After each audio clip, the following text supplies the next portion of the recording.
This episode. What? I thought, hey, Todd, What? do you think I can maybe do the sponsor this time? The sponsor. Yeah, please. Yeah, okay. I want to give it a whirl. All right. This episode brought to you by the Marvel Universe. Like the real universe, it's ever expanding and full of stars. That was it. Yeah, did you like? Holy fuck. That's it. Yeah. My 1 gig, the one thing I do, you do, and that's it. Yeah. I loved it. Oh, thank you so much. No, I secretly hated it. Just told you that. So do you want to do this? Suicide. Do you want to do my part now? Yes. All right. This episode. Hey, everybody. You mean make up fake facts and then pretend that they're real? And then say over and over again in the episode, yeah, I was up all night looking up these facts. And then I watch you write it down on a piece of paper with a crayon. With your foot. Hey, everybody. We're watching Captain America, the Winter Soldier, and you're listening to Miscast Commentary.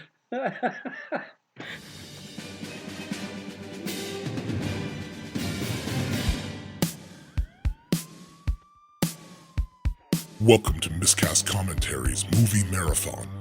Before we get started, does anyone want to get out? With two guys actually crazy enough to get this done.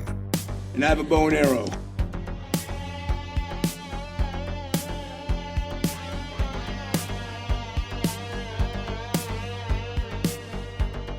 Now here are your hosts, Language! Joe Findlay and Todd Murray.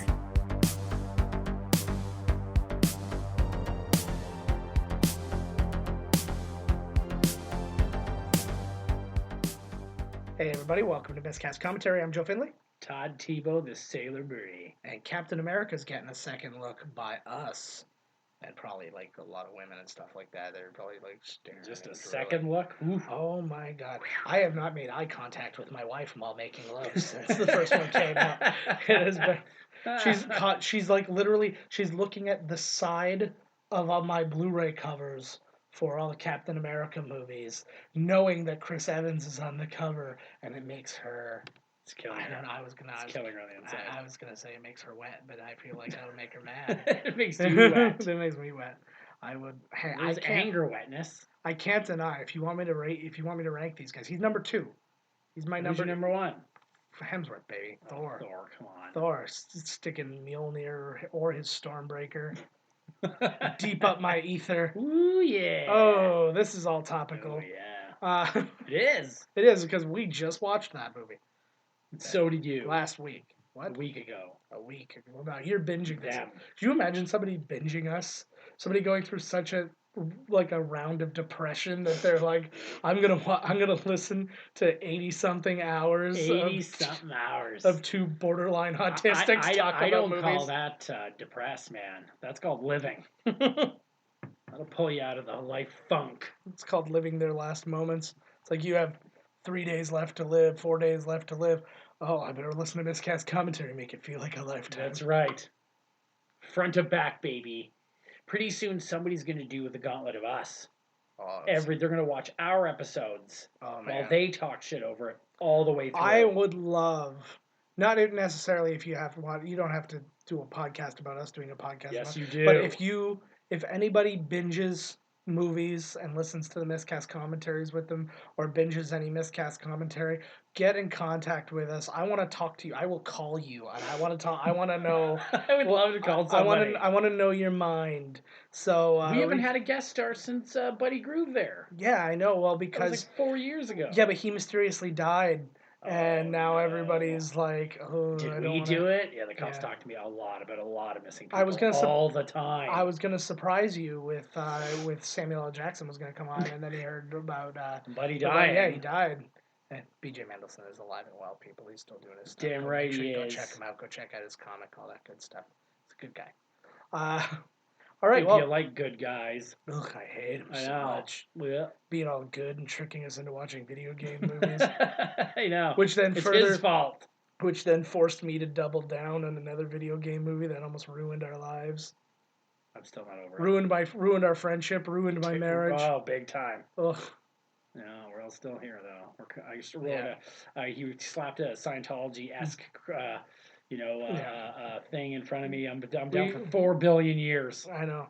Thankfully, my thing is I'm actually up in 3 billion, but I'm gonna use that renewal time because they're not gonna want to split us up. So I know I'm gonna get I'm gonna get like a pay bump from 0 to a little bit less than 0. Yes, beauty. A little bit less than 0. A little bit more. I feel like we're already at less than 0, and then we're gonna go up. We're gonna go up to 0. Yeah, nice. That's what I meant. That's all I want. Like just, but the little like a low 0, low. I could tell like if there was a 0, like 0, the bottom is 1, the top is 10, maybe a 2 in there. If I could tell my wife that we broke even on this thing 1 year, she would be so thrilled.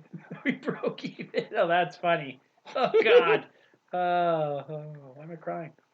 Please, oh God. Please mail us money. Please mail me anything. Sandwich. Yeah. Minus the bread. Oh God. If you did a gold filling fall out, mail it to us. We'll sell it.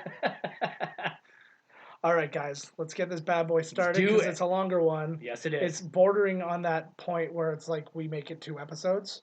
Hell no. Well, no, my basic rule is if it's more than 2.5 hours, we break it down to 2 episodes. We're close. But we are close. Well, now with this jibber jabber in the beginning, it probably is. Yeah. Is that your whole plan? Did you goad me into something here? We'll see you next week to find out. That would be amazing. All right, guys. We got to get this bad boy started. There's only one way to start it is to press play. Now. Oh. This movie is so fucking awesome. I remember. Oh, my word. Because, again, I had it in my brain of what the first Captain America was. And then I was like, well, I'll go see it because it's going to continue the stories. And it's, are you goosing? Yep. Nice. Goosing. I got to figure out a way. I'm going to find out if it's fair use for us to use this in our theme songs. If you hear the Marvel bit in the theme song, that means I found out that it was okay for me to use it. You're like, yeah, that sounds Marvel-esque. Yeah. So I'm working on it. Yeah, I don't know if I was expecting this for this movie either. No, I didn't at all. I don't think I was really looking that forward to it, but the movie's horror, so I went. Yeah, but the whole thing, when I was reading up on it, I was hearing a lot of it's got like an All the President's Men kind of feel. It's got political which intrigue. Is weird. Who's in it? I know, right? It's Anthony Mackie. It's so weird. He saw that movie, but I love this too. That's why he passed him 15 times. This is a great way to introduce him and to also have their relationship, right? It'd be amazing if he tripped him. How long have they been? Say it. Well, I guess it was during sunrise. I was like, why is that how long have they been jogging? Days. Yeah. Oh God! I was like, don't rub it in, you fucking asshole. He is a dick about it. Oh, that underarm! Look at his fucking body. I think he should have been. Was he like the spokesperson at this time? Was The Rock still the guy? No, I'm sure everybody was the guy. Under Armour probably accepts a lot of people. Legitimate question that when the Russo brothers were interviewing to direct this movie, the first question they asked is what they used to enhance Chris Evans' body and looks. It's like, did you do the CG? Russo brothers asked that because they wanted to know, they needed to know what they needed to do with him. Right. What do we have to ask him to get in shape, or do we just CG his abs on like you did, or no, we did not see. That's what he looks like as a person. You're probably like, holy fuck! They started tugging each other. That's what brothers before. But okay, we've mentioned this about the Russo brothers, though.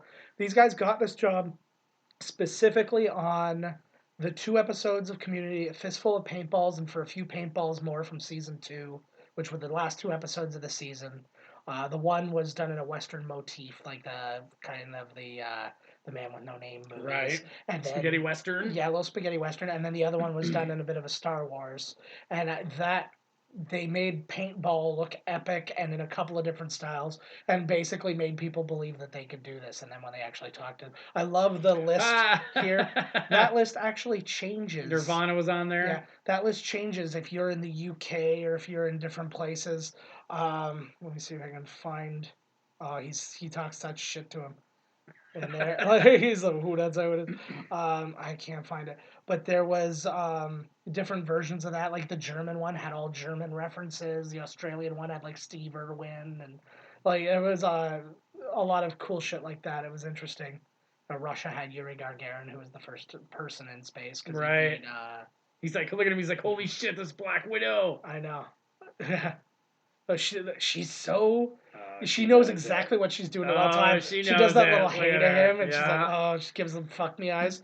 Anthony Mackie, just wanting A, to be a Marvel character, and B, to have another black superhero out there for kids Yep. to see, was constantly emailing Marvel saying, put me in, put me in, put me in. And finally, word got to Kevin Feige here, and he actually reached out and said, Wow. yeah, and he Like, yeah, this guy would be perfect for Falcon. Oh, that guy who's in like the Hurt Locker and all this shit, who's a really good actor. Yeah, I'm gonna go. Oh, this Jess guy. Nibiru and, oh, that's no, not him, but Frank Grillo. Oh my God, there's GSP. GSP, yeah. Frank Grillo actually, he tested again. He was against a few other people. Nikolai Coster-Waldau from Game of Thrones tested for that role. Kevin Durand, who you'd know, he played Blob in X-Men Origins Wolverine. Yes. He was in like Walking Tall, shit like that. He tested for this, but like this guy looks like he's that guy. So his name's Frank Grillo. As He's I got said, a cool name. he does, but he was in Minority Report, The Shield, Prison Break, Warrior, The Gray, Zero Dark 30. He was in 2 of the Purge movies, Anarchy and Election Year. Does he come back to Rumble later? He is in Avengers 2, but here's the thing. I was looking They him don't up. really- He is on. I teased this last week. He's in the cast of Avengers Endgame. Ooh. So again, this I think will probably speak to time travel. Oh, I'm fuck. guessing. Maybe he's finally gonna get his Rumble with Captain America. I guess like. I just I love this can't too. wait to This fucking- this comic is based on. I love that. This movie is based on a couple of comic series. One obviously being Winter Soldier, and then also the Jesus. Ultimate. I know, eh? And then the Ultimates. This comes right out of the Ultimates. It's like it's an issue 1 where he jumps out of a plane without a parachute. You know, the Runaways is coming on TV, I think. Was it Yeah. already on? Do you know that comic? Yeah, the Runaways is on. It's in Runaways. season 2. Oh, okay, because it was like Well, a 2-hour season premiere, and I remember reading some of the comic and really liking it. I aired at work. How was it? It's not bad. It's the Marvel ones for me, especially the ones more to the mutant side of things, are really hit and miss. Like Gifted was okay for a little bit, and then it Right. wasn't, and I was just like, Muties, you muties! yeah. But this one's kind Look of at this. This is where I work, bro. Nice. See, Did you see him climb up that, this is why that it's one of chain Todd's link? That's favorite how I get on about when I'm loaded. constant. Oh, that's. I just figured that was it. Holy, that you guy's don't. dead. You don't wait to get hired. You just board boats, and you're like, I Exactly. work here. They now. wake up in the morning, there I am. Here's I'm my, the captain now. Irish. Here's a void check. My name's Iverson. Send checks to here. Look at him running. Oh, this So- is a good scene right here. It's- See ya. I love though they do a really good job at making him so fast and stuff like that. Like I noticed that in Infinity War too. Like when he's running ahead of everybody, it doesn't look like sped up. Black CG Panther, I think, running. was faster. They were about the same speed, but yeah. Black Panther had it, but I think Black Panther started running first. Mm-hmm. That's fair. No, but then didn't Captain America have to get into a car? Was that? I said, we'll talk about that during Yeah, Civil War. We'll get there. Ooh. Oh, that was I was talking Infinity War. They need to add more action in Black Panther too. I was fine with what they did in Black Panther. I was too, but I mean the sequel's got to have more action. Yeah.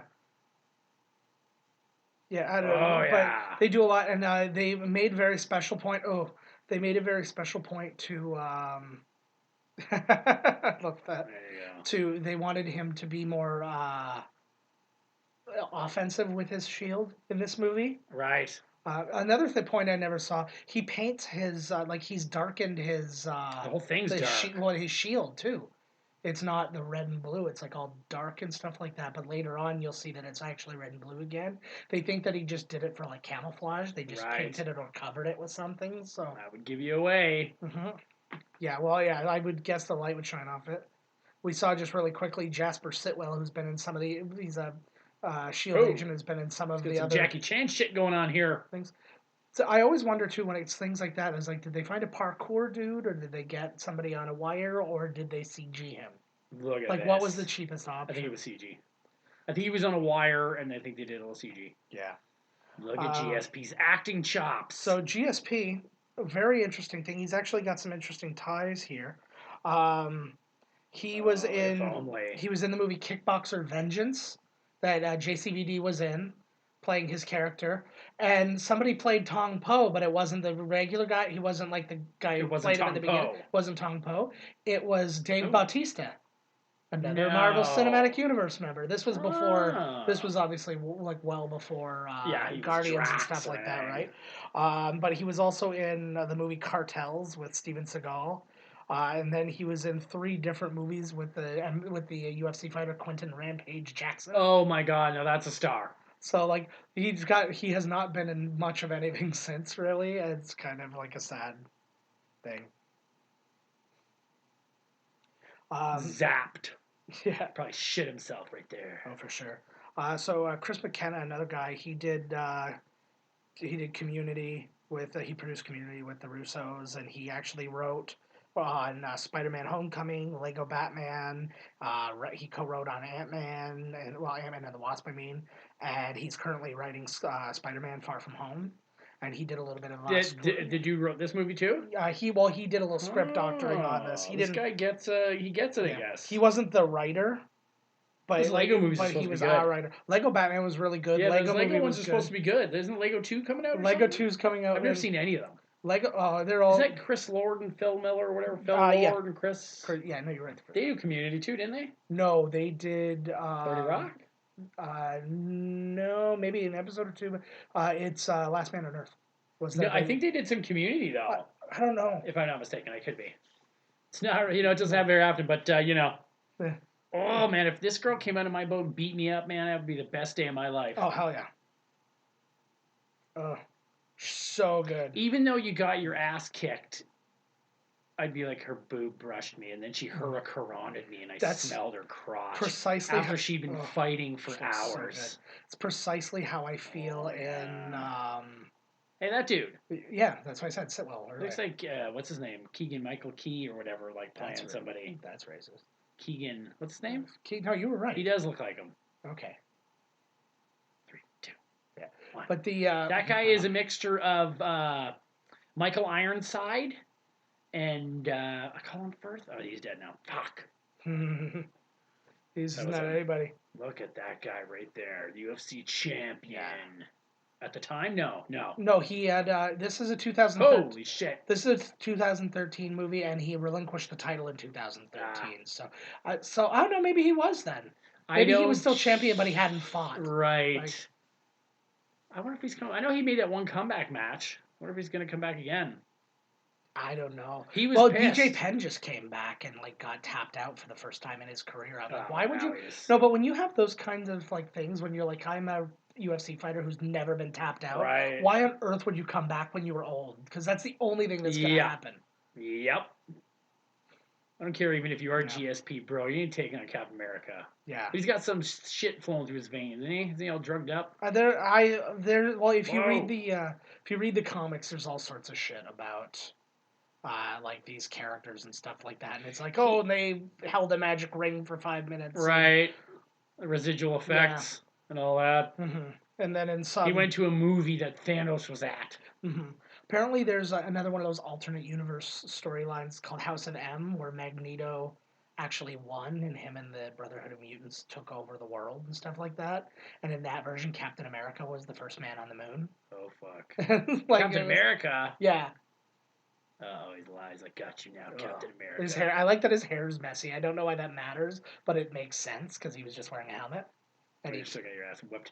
I heard that he had actually quit UFC because after that fight where he got the living shit kicked out of him. Yeah. But before that, he was always telling Dana White, you got to drug test these guys. Don't tell them. Just drug test them. Because every guy he would go into the ring with would be all drugged out. Yeah. On steroids. But, they do a steroid run, and then they know when the guy's coming, so they go off, and with just enough time when you take a piss, it doesn't show. Well, I don't think there's random testing anymore. I think everybody's tested. So no, I know they're tested, but they know when they're getting tested. No, but that's the thing. Oh, yeah. No, I was going to say, because usually they're tested after their fight, just like in the Olympics. Yeah, and and they all get fucking busted. Yeah. John Jones again. Yeah. Although they... holy Christ. Although apparently they've figured that out, eh? Apparently he was innocent. Really? My cousin was telling me about it. I don't know how, I don't know all the accuracies of all this stuff, but they're saying the stuff he was taking, or he took supplements or whatever. It was something he took ages and ages ago is something that actually sits in the fat of like your liver and stuff like that. So it will sit on you for years because that fat needs to metabolize before it goes away, but it never Right. does unless you lose so much weight. So you'd have to cut a crazy amount of weight. Then what happens is when it metabolizes, it's back in your system. Bummer. For Imagine a you taking while. a piece. He's like, I'm not on drugs, So, man. And they're like, yeah, you're yeah. clearly your GP test. So when you're doing a weight cut, and then that's like right around the time when you're going to get tested. That's when it comes out. So Vegas. But it happened to him a couple times. I know. Well, I don't know if the other one was accurate or not, but they're saying that this one at least according to the governing bodies, this one appears to be good because Las Vegas didn't, or Nevada didn't permit him to fight, but Los Angeles or California did. So they actually moved the entire show or the entire fight from Vegas to LA. Oh, I heard that it cost him like $6 million or something to do it. Eh? Yeah. Good. Who cares? Dana White, man. It's not my money. Dana White needs to learn how to run a fucking company. Oh shit. Don't trust nobody. Does he have both of his eyes in Captain Marvel? I think he does. Yes. Yeah, he's younged up. He's got hair. Yeah, he looks good actually. They're doing amazing things with aging and de-aging now, just by doing the little dots on the faces and stuff. Like it's actually they do something here too. They do digital. This movie has very little CG compared to all the other Marvel movies, and that was on purpose. But the why? They just wanted it to feel like they wanted everything to feel like it was there. Right. Like there are things that don't exist that had to be CG'd. Well, like those helicarriers and but stuff they wanted like real action and real. But they're like, I'm not gonna like CG somebody jumping from here to here if I can practically make it happen. Right. If I can build a weapon, I'm gonna build a weapon. I'm not gonna like CG a bunch of shit on a weapon. Like just the little things like that. Yeah. Right? If I can shoot this in front of a river, I'm gonna shoot it in front of the river instead of like put you in front of a blue screen and right. the river there. No, I dig that. I like that shit. Practical's way better. And it was just stuff like that. But then it was one of the big things they CG'd is Haley Atwell. And when we get to her, you'll see her and like how well like she's aged and stuff like that. We'll get to that in a bit though. But they're doing amazing things. Like I was just watching Ant-Man with my son and seeing young Michael Douglas, and they did the same thing there. Like they make them look like. Oh yeah, totally. Or what's his name in Guardians of the Galaxy? Kurt Russell. Oh, absolutely. I couldn't believe that shit right in the beginning. It was like, whoa, you Kurt. They must love seeing themselves too, right? Watching a movie like, holy shit. I wonder if it doesn't depress them. That's what I was literally thinking the same thing. They must be like, oh. It's like that thing. I used to look young and CG'd like that. Yeah, it's like that thing where it's like you're looking in like a rippling water and you're like, oh, look at myself, and then it smooths out and you see your face and you're like, oh no, what has become of me? What has become of me? You got some Shakespeare moment in the mirror. Like these. I prefer like a snifter glass of whiskey in my reflection of the window of the giant building I live in. I like that. That's how I like to have my moment. Mm. I like to see my reflection in the pool of my victim's blood.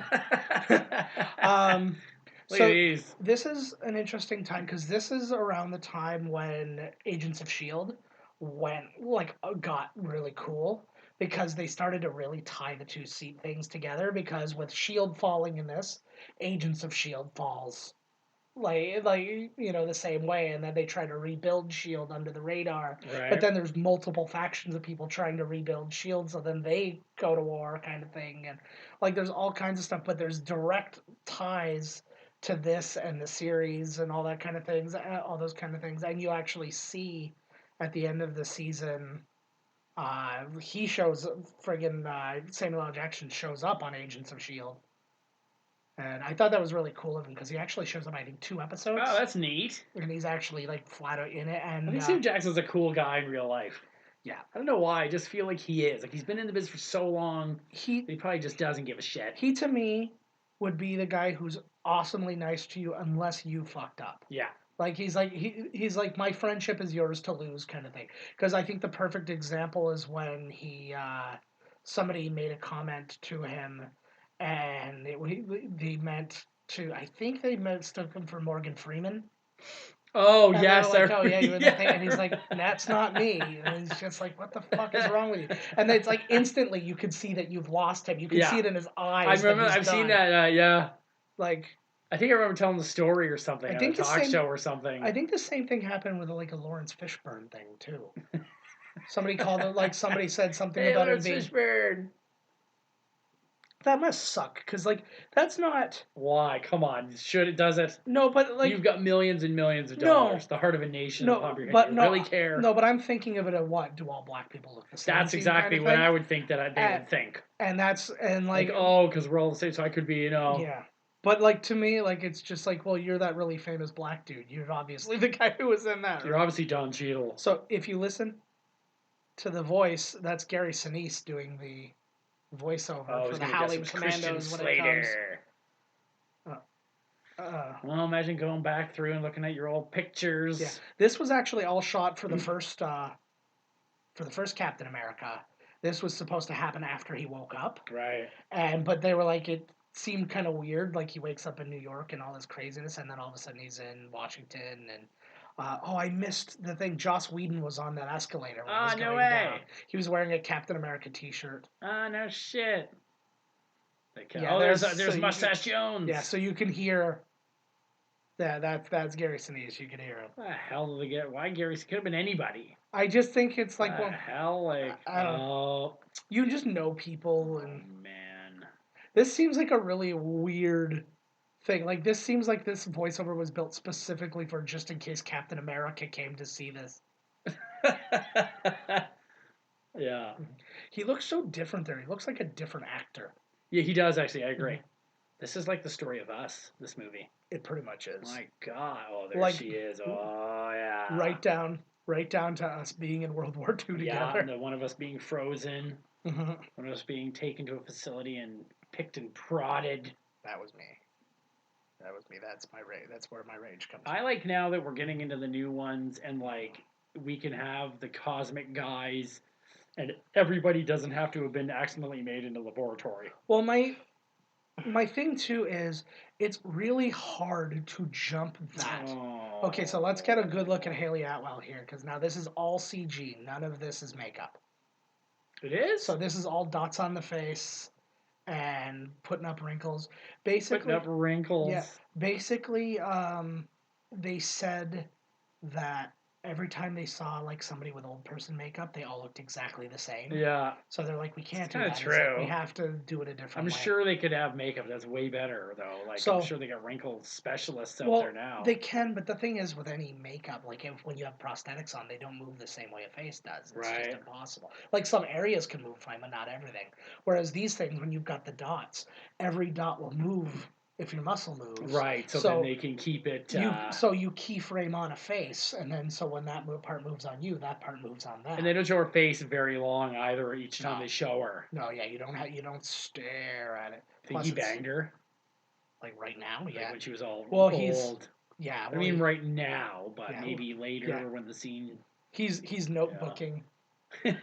He's notebooking. That was us.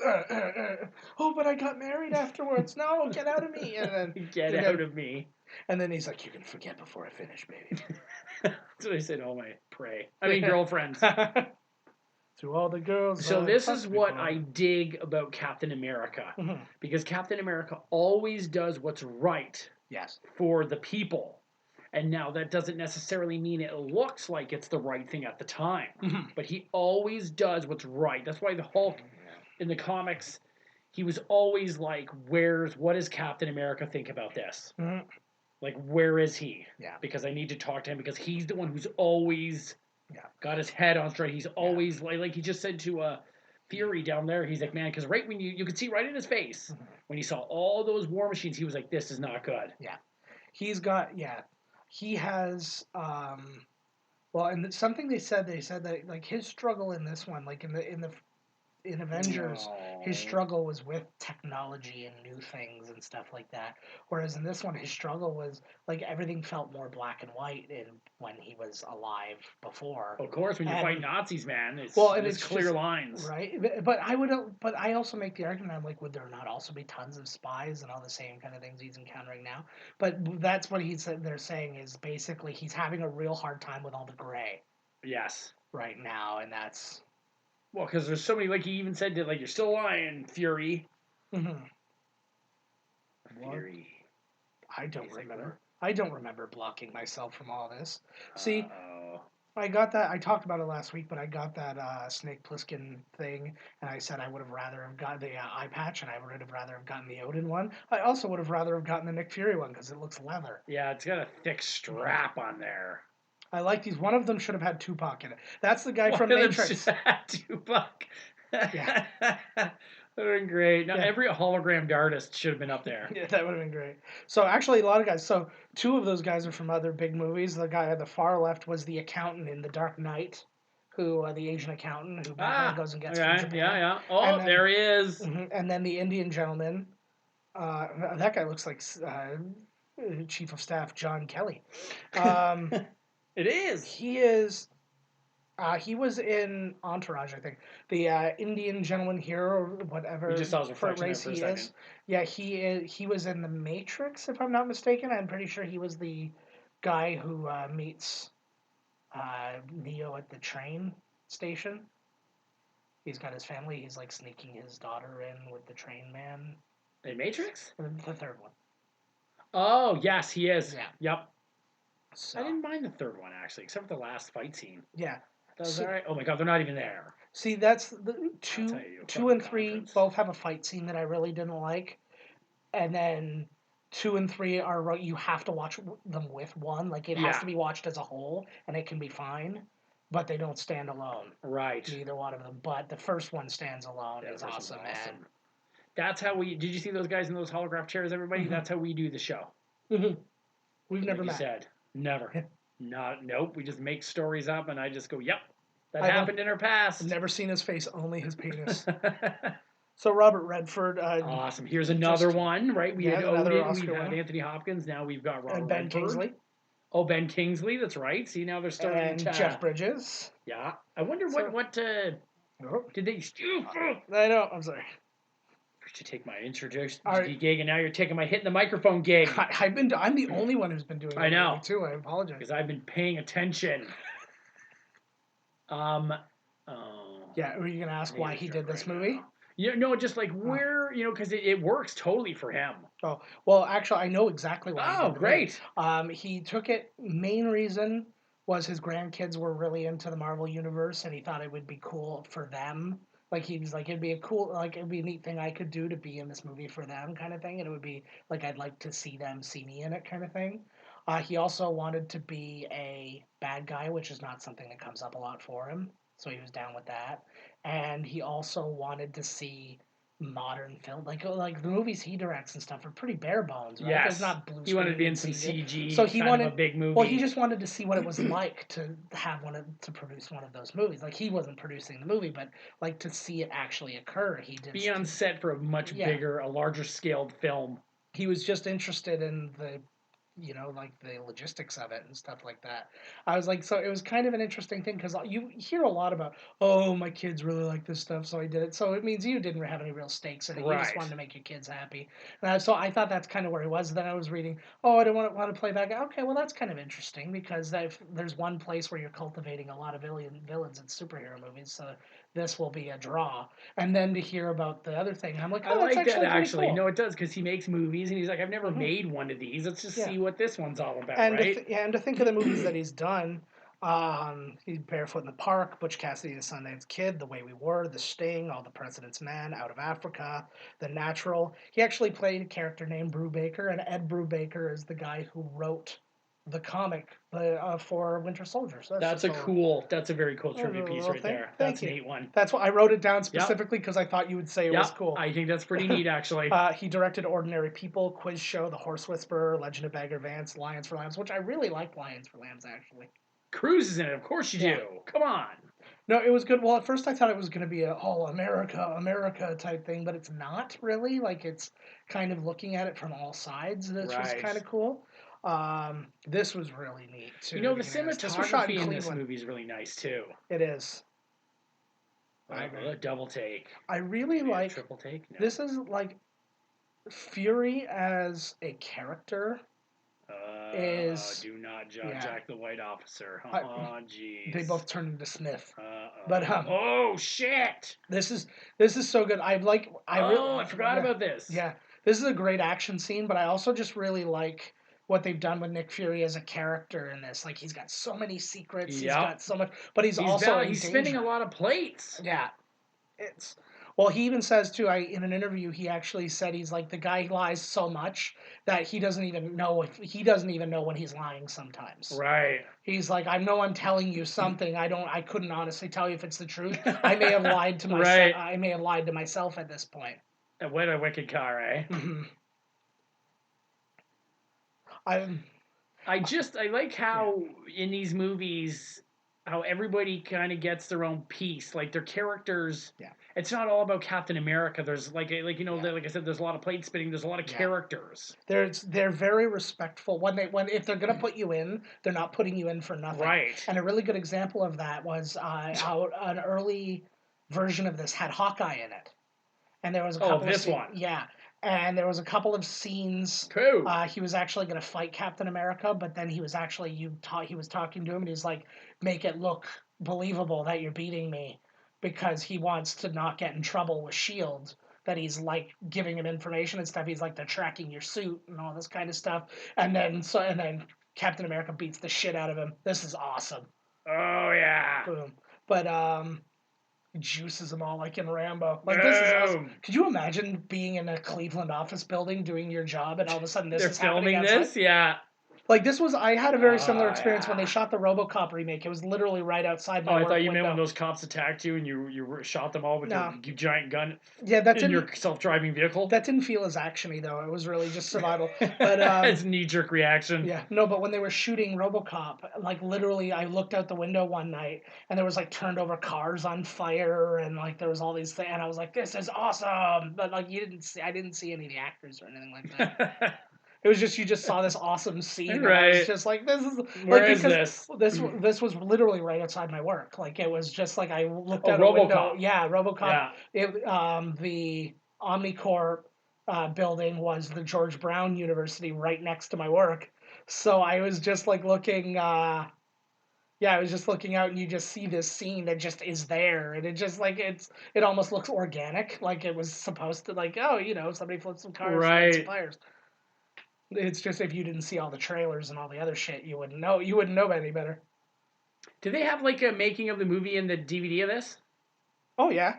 I always loved the car chase scenes, but I always think, like, how many times did it take to film it? Because it always switches, like, you're in the car, then it's this car, then you're going around here, then it's from the sidewalk perspective, then it's like... I think what happens more often than not, just for money purposes, is, you've got your stunt drivers who are doing this stuff, so they're pretty planned out, so you're not going to have to worry about doing 20 takes of one of these things. Right, you don't want to anyways, right? And you'd have to get a new car for every single one. Exactly. So I think what they do is they cover it with a lot of cameras, so even if it doesn't work exactly the way they wanted to, they can make it... Like, there's a lot of violence against humans in this yeah, one. he's killing lots of people. But the... But yeah, like, the idea is so they get it from a bunch of angles, so then it's like, okay, from the straight-on angle, maybe it didn't look like it worked so well, but from the side angle, it looks like it did exactly what it was supposed to do, so then they just use that. Surprised they didn't shoot the tires out. We could get a self-inflating tire gig. Yeah. Well, I imagine that thing could do everything. That's what I'm saying. Shoot the tires, man. Yeah. Stark designed all the stuff. Like, they mentioned that Stark helped design those helicarriers that are in the thing with the new, propulsion stuff, because in Avengers when he gets stuck in that giant propeller, right? So he basically told them, you can't have those propellers anymore. So he designed something new for them. That propulsion thing that can keep them up forever. Yes. You think maybe they'd give that to the people so we didn't have to pay for all this gas? One thing at a time. Yeah. See, like, this is so cool. Like, it's such a smart movie. Well, I just like that this is Captain America's movie. Boom. Captain America's movie, and we get a whole action scene with Nick Fury. No Captain America in sight. Fan theory, though, Frank Castle was driving that Penske moving truck. There's a big fan theory out that the Punisher was driving that truck. Oh, no way. Oh, shit. But it doesn't really make any sense. Woo! Like, there's no real... Because, I mean, he doesn't have any specific ties with S.H.I.E.L.D. He'd just be driving around. It would just been a random, Yeah. Like, in that case, it could have been E.T. It probably was. This was cool, and again, because I didn't know the story and stuff like that, this was a big, like, all of this was a huge shot. Like, I did not even catch on to the foreshadowing of all the Bucky Barnes stuff they're talking about. I knew right away, just because they ruined it. No, I was really good. This made me laugh because I thought he was getting out a lightsaber. They actually, and again, an interesting thing. The episode of Agents of Shield that came out right after this movie. So like 3 days after this Holy movie. fuck. I know. 3 days after this movie came out, you find out that the character Fitz from Agents of Shield invented that thing that he was just holding because it shows him using one for another purpose. Oh, that's and they were neat. like, yeah, I you like built that. It wasn't just some stupid way to get him out. Like, how's he going to No. get out of this? He'll use a laser beam pen to, you know. And then not only that, give it some backstory. For Yeah, no that's what reason. makes it better. Yeah. Oh, yeah. Here's the sexy. Just so Emily he seemed to be Van Camp. coming out of the hallway every time he's coming up, huh? Yeah. Another weird. Yeah, and that's a cool thing because you do find out that she is the niece of. Yeah. Peggy Carter there. Something interesting though about Emily Van Camp, she dated another member of the MCU, Chris Pratt. Oh. They dated when they were on Everwood together. They played brother and sister, but they were fucking in real life. Kinky. Right? You know they call each other by their character Just names. like John and Joan Cusack. Oh, product placement. Yeah. Angelina Jolie and her brother. Yeah, totally. But yeah. So like Emily Van Camp, very young for all this stuff, but she was in Are You Afraid of the Dark? She was in The Ring 2, Everwood Brothers and Sisters. The Ring 2, that's where I know her yeah. from. Are you afraid of the dark? Her big thing was Revenge, that TV show on which I always said because I didn't watch it, but my wife did, and I'd come in and she was always talking to this random Asian guy who was like guiding her to getting her revenge because basically this one family like fucked over her entire family and like her dad died as a result and all these different things or went to jail, I don't remember, and she was always talking to this one Asian, so I just kept calling him the Revenge Yoda. She went to her Revenge Yoda to because that's basically what he was doing. He like literally they probably trained have that her. doll too because they have one figurine for everything. Yeah. Get your revenge, Yoda. Oh, there he is. Crashed a little drunk on the couch. I thought you were talking about this version of Sam Jackson. I was like, oh, battle damage, Nick. Yeah, Fury. Of course. Yes, that too. Nice. Oh yeah. You don't even have a wife. Again, I really like these scenes because it's all intrigue. Like it's like there's secrets and everything's. You have to say secrets like that. Yeah, like the Conan. Remember the old Conan sketch, the Celebrity Secrets, like David Bowie. Takai secrets. I love that skit. That was a killer. He thinks it's literally. He looks around. He's like, "Oh God, ears." One time I said, "It's good to be in Cleveland." That was a lie. He types really well. Even my phone. I wonder if he pre-typed all those. Yeah. He was just going between messages. Yeah. Oh fuck. I like this too because they had that moment of distrust earlier, and then you have this. He's like, you don't trust me, shit. But you're literally the only person I can trust. Oh fuck, they found you. And again, like this was one too. Again, I bought into. Like I'm starting to feel like I've just really been gullible through this whole thing. But I bought into it because he's been in so many movies. Like I was like, well, it would make sense that his contract is up and he's done. So I was like, I often think about these movies from that standpoint. Woo. Oh yeah, their neighbor got the big old gun. Agent 13. Mm-hmm. Kate. That actually is a reference to another S.H.I.E.L.D. agent apparently in the comics that I don't know anything about. She's really cute. Yeah, she is. Of course she is. She's in a movie. They're not all cute. Yeah, they are. That one wasn't. That was just some cute girl that they made look a little slightly less cute. Yeah, exactly. Well, there's that one. Oh, fuck! I love that. I want to say it was American Horror Story, the Freak Show season or whatever. And there's one that looks like a friggin' monster, and then I saw a picture of her in real life. I'm like, oh my god, she's a goddess.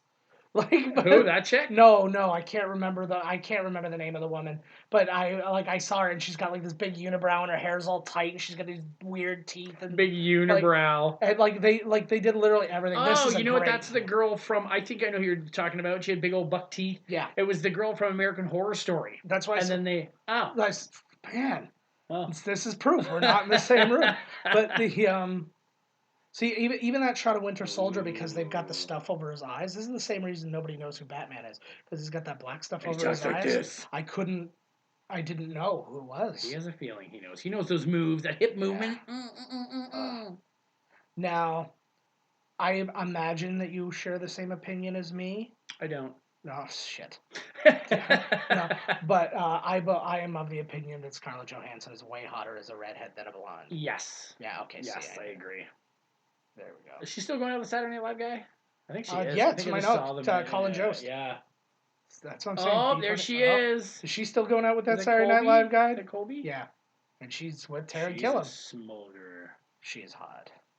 She was in an article I was reading about, but it was all about. It was like the top shows that had like terrible like that were really good but had terrible endings. Right. And How I Met Your Mother was amongst the tops on that list. Good. And That show's fucking terrible. Oh, see, I loved that show, Oh. except the end was awful. The show was garbage. It's because like I've never seen a show that had such intense continuity. Like it was I like hated when they always had like, what's wrong? Oh, let's help you solve your problems with your dad, and then they all go, and while you have your moment with your dad, they're standing 2 feet over, like watching, and like like oh, they're making. I was just like, this show fucking blows.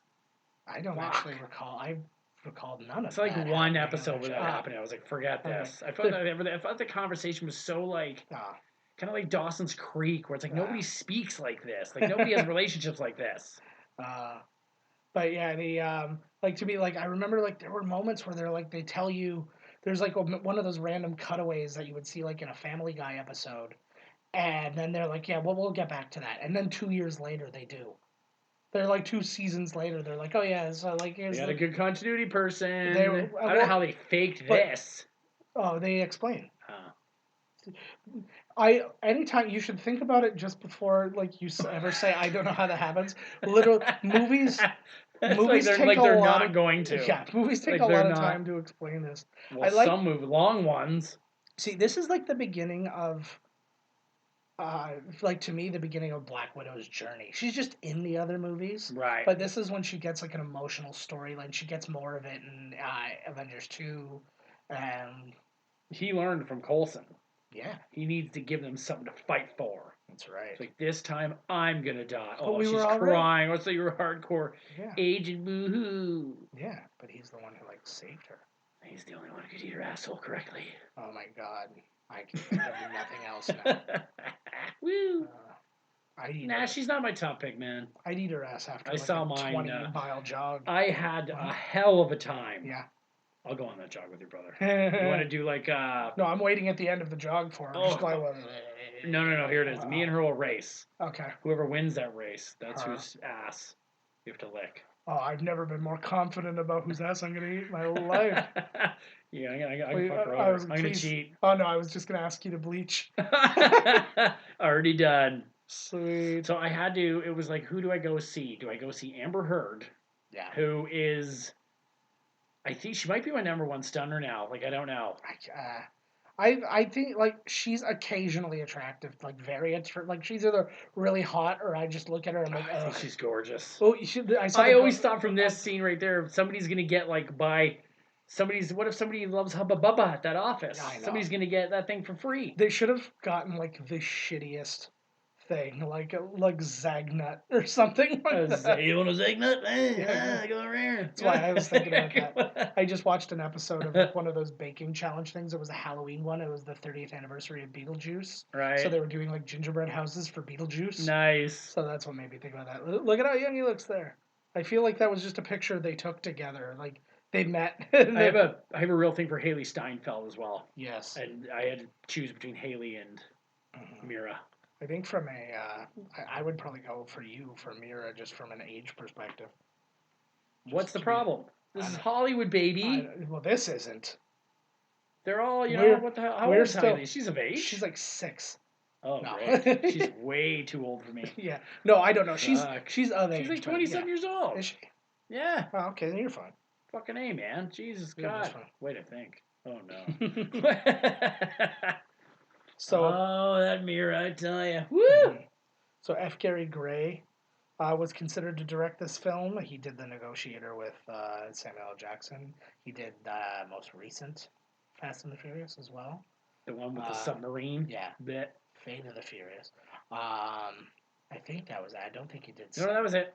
No, but I was going to say I don't think he did 7 as well. Oh. That's what I was getting at. That was the one that Buddy did. James Wan. He did 4, 5, and 6. The 6 then. 6 is my favorite, Yeah. I think. There you go. But But I have to figure that one out because I always talk up James Wan. yeah, I like. He's going to get any movie he wants now. Oh yeah. Anything he wants. Well, every movie he makes does but well. And he's literally doing that. It's like that Cary Fukunaga guy who's doing Bond right now. Oh yeah, because Danny Boyle dropped out. Yeah. So and they're all over him right now. I love James Bond. Give me something good, buddy. Fukunaga. Mm-hmm. Fucking rock me, Fukunaga. That'd be Fukunawa. Rock me, Fukunawa. I love it. That's Robert Redford's looking old as fuck in this. They CG'd him to be even older. Yeah, exactly. We're gonna add 60 years to him. See, I'm very curious. I'm kind of curious what they're gonna do with Captain America. Are they gonna kill him, or are they gonna do what they did in the comics? In the comics, he hyper ages.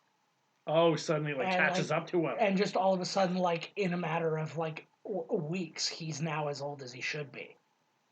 Damn. And then that's when he ends up dying or whatever happens with him, and then that's when they call on Falcon to take over. Well, one of the comic lines was someone shoots him with a super high powered bullet. Yeah. And it turns out to be I can't remember his name. He was a purple mask. Not Baron Mordor, Baron Zemo. Yeah, Baron Zemo. Who's the bad guy in Civil War? Yeah. Is he? Mm-hmm.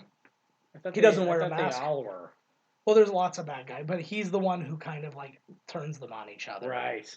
That's right. Yes. Mm-hmm. Good old Redford, looking good in that suit, buddy. He does, and he is that style of acting. He was, to me, the first generation of actors who learned how to act for film. Yeah. But if you watch older films, and I have such a problem with older films, even the classics, because they're always acting like they're on a stage. Yeah, it's really they're on vaudeville and they're going, oh, blah, blah, blah, just really large. But these guys are hey, there's a microphone right here. So if I just talk like this, everybody's gonna hear what I say. And that's got Oscars, doesn't he? Oh yeah, he has Oscars. And then I think as an actor and director. And he knows something's up here. But yeah, it's he's part of that group, and I think when Citizen Kane came out, that was one of the first movies that really utilized a lot of that too, where it was hey, we're gonna actually make it sound like we're across the room from each other, but the focus is on me. So I'm not going to have you mic'd exactly the same. You're going to sound distant. You're going to sound far away. Right. They started utilizing film instead of you have to hear everybody the same, because if they were on a stage, they'd all yell. Right. It's that thing. And it's they started to figure it out, but he just felt like one of the first real natural actors to me. He is definitely natural. When you see Jimmy, film suggests. James Stewart, was a good actor. He was a great actor. I have no problems with him, with any of his movies or anything like that. But it's very big. It's very, I don't know. My dog's not there anymore. It's just dare you. I'm just saying. That's just how it is. I love this scene, too. This is, again, another one of those. It's pretty sweet. Mm-hmm. Tac team. Yeah. Right, that's right, yeah. But I like... Conspiracy now, Cap. See, now this must really question things when his own people are after him now, and he's what the fuck, But I love watching him catch on to what's happening. Oh yeah. Yeah. So even the suits are all monsters. He's oh yeah, here we go. Let me get right behind you here. Yeah. We're just gonna surround you. And this was apparently a thing that happened in Civil War, when he refused to sign the accords of whatever. I don't think it was the Sokovia Accords specifically in that, but when he refused to kind of join that side, they basically did the same thing. A bunch of SHIELD agents tried to arrest him and didn't go well. He's talking shit. But literally, sweating. To me, this is a Sherlock Total moment. Recall. Literally, although this is a little more obvious than a Sherlock moment. Right. Because I like records. Yeah. Yeah, these guys are records. We send these nightclub bouncers down to go grab some paperwork. Yeah. The next stop, the armored guys get on. Yeah. Go for a smoke break. It's like RoboCop. Give us 10 minutes. This is my favorite line in the movie. Oh my god. So. Yeah, I wouldn't want to be in there. Fuck that. That'd be amazing if 3 guys just put up their hands and then they stop again and they get off. That would be good. Yeah, I'm rethinking this actually. Yeah, thanks for the question. But I love this because it's not just a fight scene because he's being overwhelmed, right? And they have so technology. But it's not just him like punch, punch, punch. Like because a lot of scenes like that, like it's 1 versus 100 guys, that's all it is, and you get some of that. But at the same time, he's getting swarmed, and you've got guys who can actually fight too, right? Like it's not just like shit. It's not just thugs. It's some of their best guys. Oh jeez. There he is. Yes. I feel like guy's wearing like a fake wig, like a bald wig or something. Like I'm sure some guys are. He just looks like he's half cartoon or something. That dude. Oh yeah.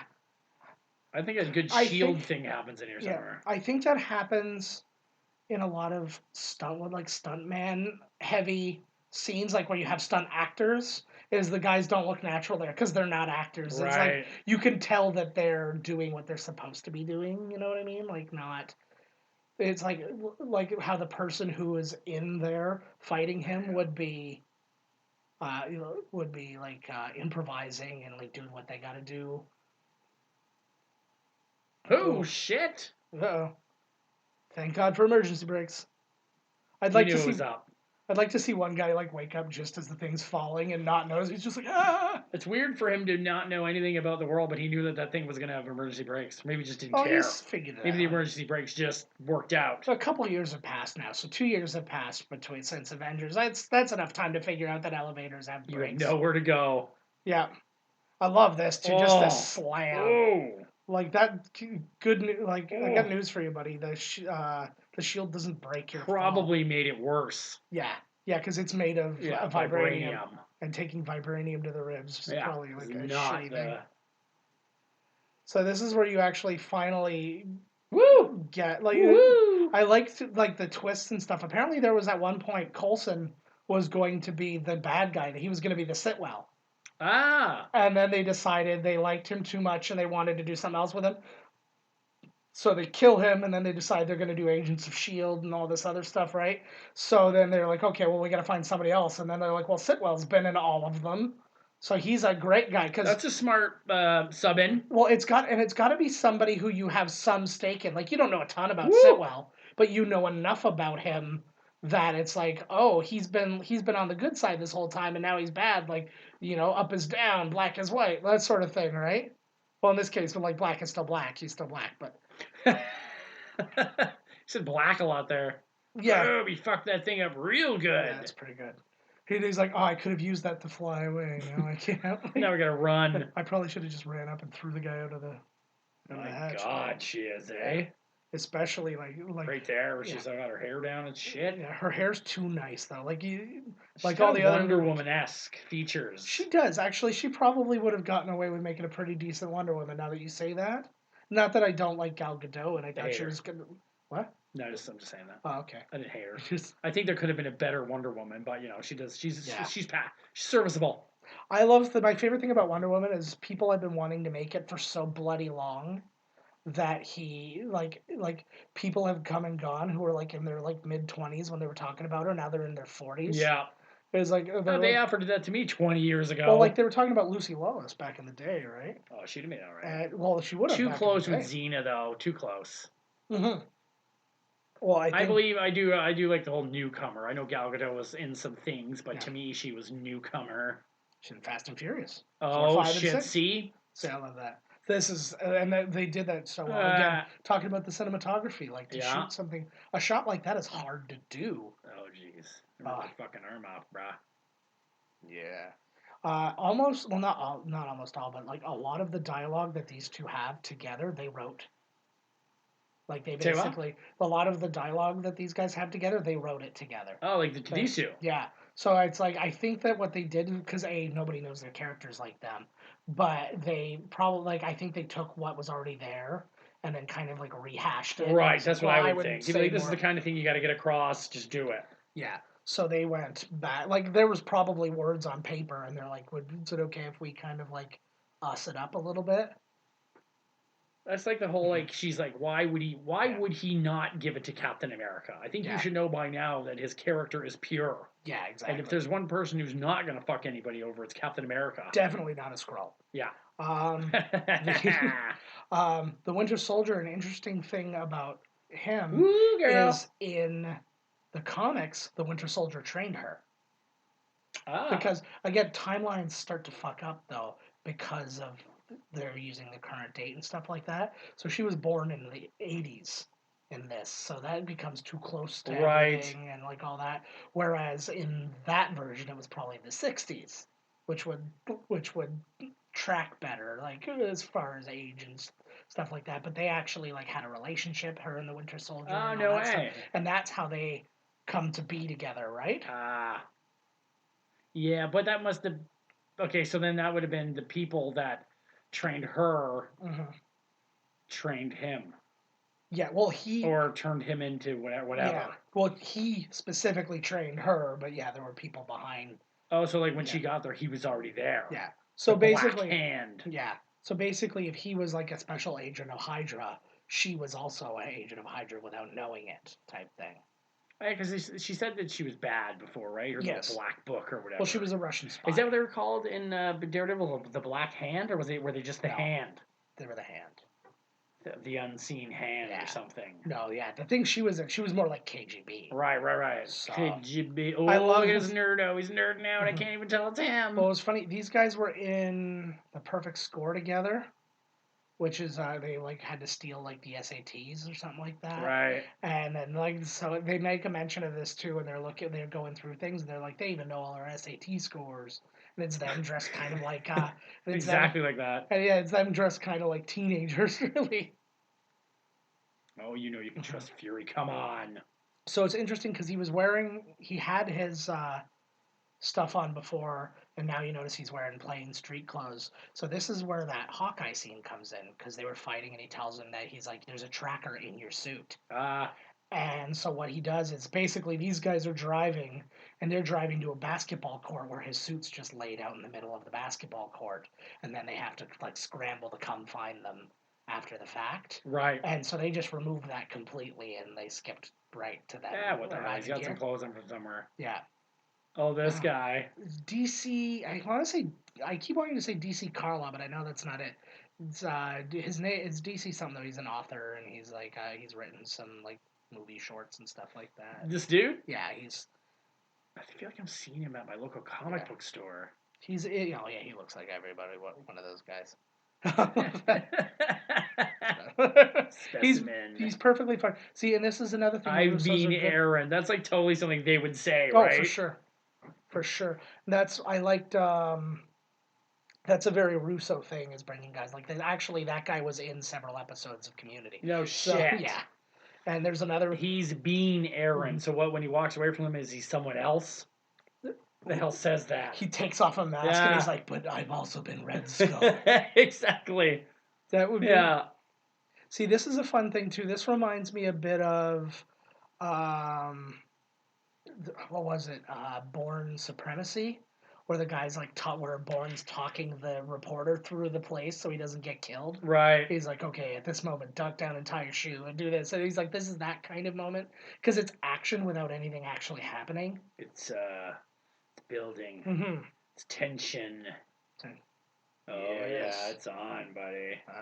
She starts tickling his balls. Yes, they do. I do not like kisses. Are you a PDA-er? Not like you're only like making out all the time and shit outside. Not like making out and stuff. I will kiss her in public because, like, I'm a person. But I one time we were just married. I think like it was like a month later. We were actually Carrie was in another wedding and we were both there. And we were both in that wedding. And I was like, and we ended up making out really bad on the dance floor. But then my favorite moment of the night, I went to go get us a drink, and he just saw the bartender just saw me leave her, and he's like, "Yeah, so what's her situation?" And I'm like, and I just had to say, I'm like, "Well, she's got a ring that looks a lot like the one that's on my finger." And then he was like, "Oh, sorry." And it's all right. You didn't. That's hilarious. So you think I got a chance, or you're going to blow it later on tonight? I can squeeze in there, huh? Hey, the realistic answer to that question is yes. So, you ever had that happen? Other than that moment, you ever had guys that come up and hit on your lady while you're literally standing right there? No, it happens to me, or it has happened. It's like it's infuriating. Yeah, it's like, what do I do here? Yeah, it's like, okay, so the idea is like, it's like being slapped.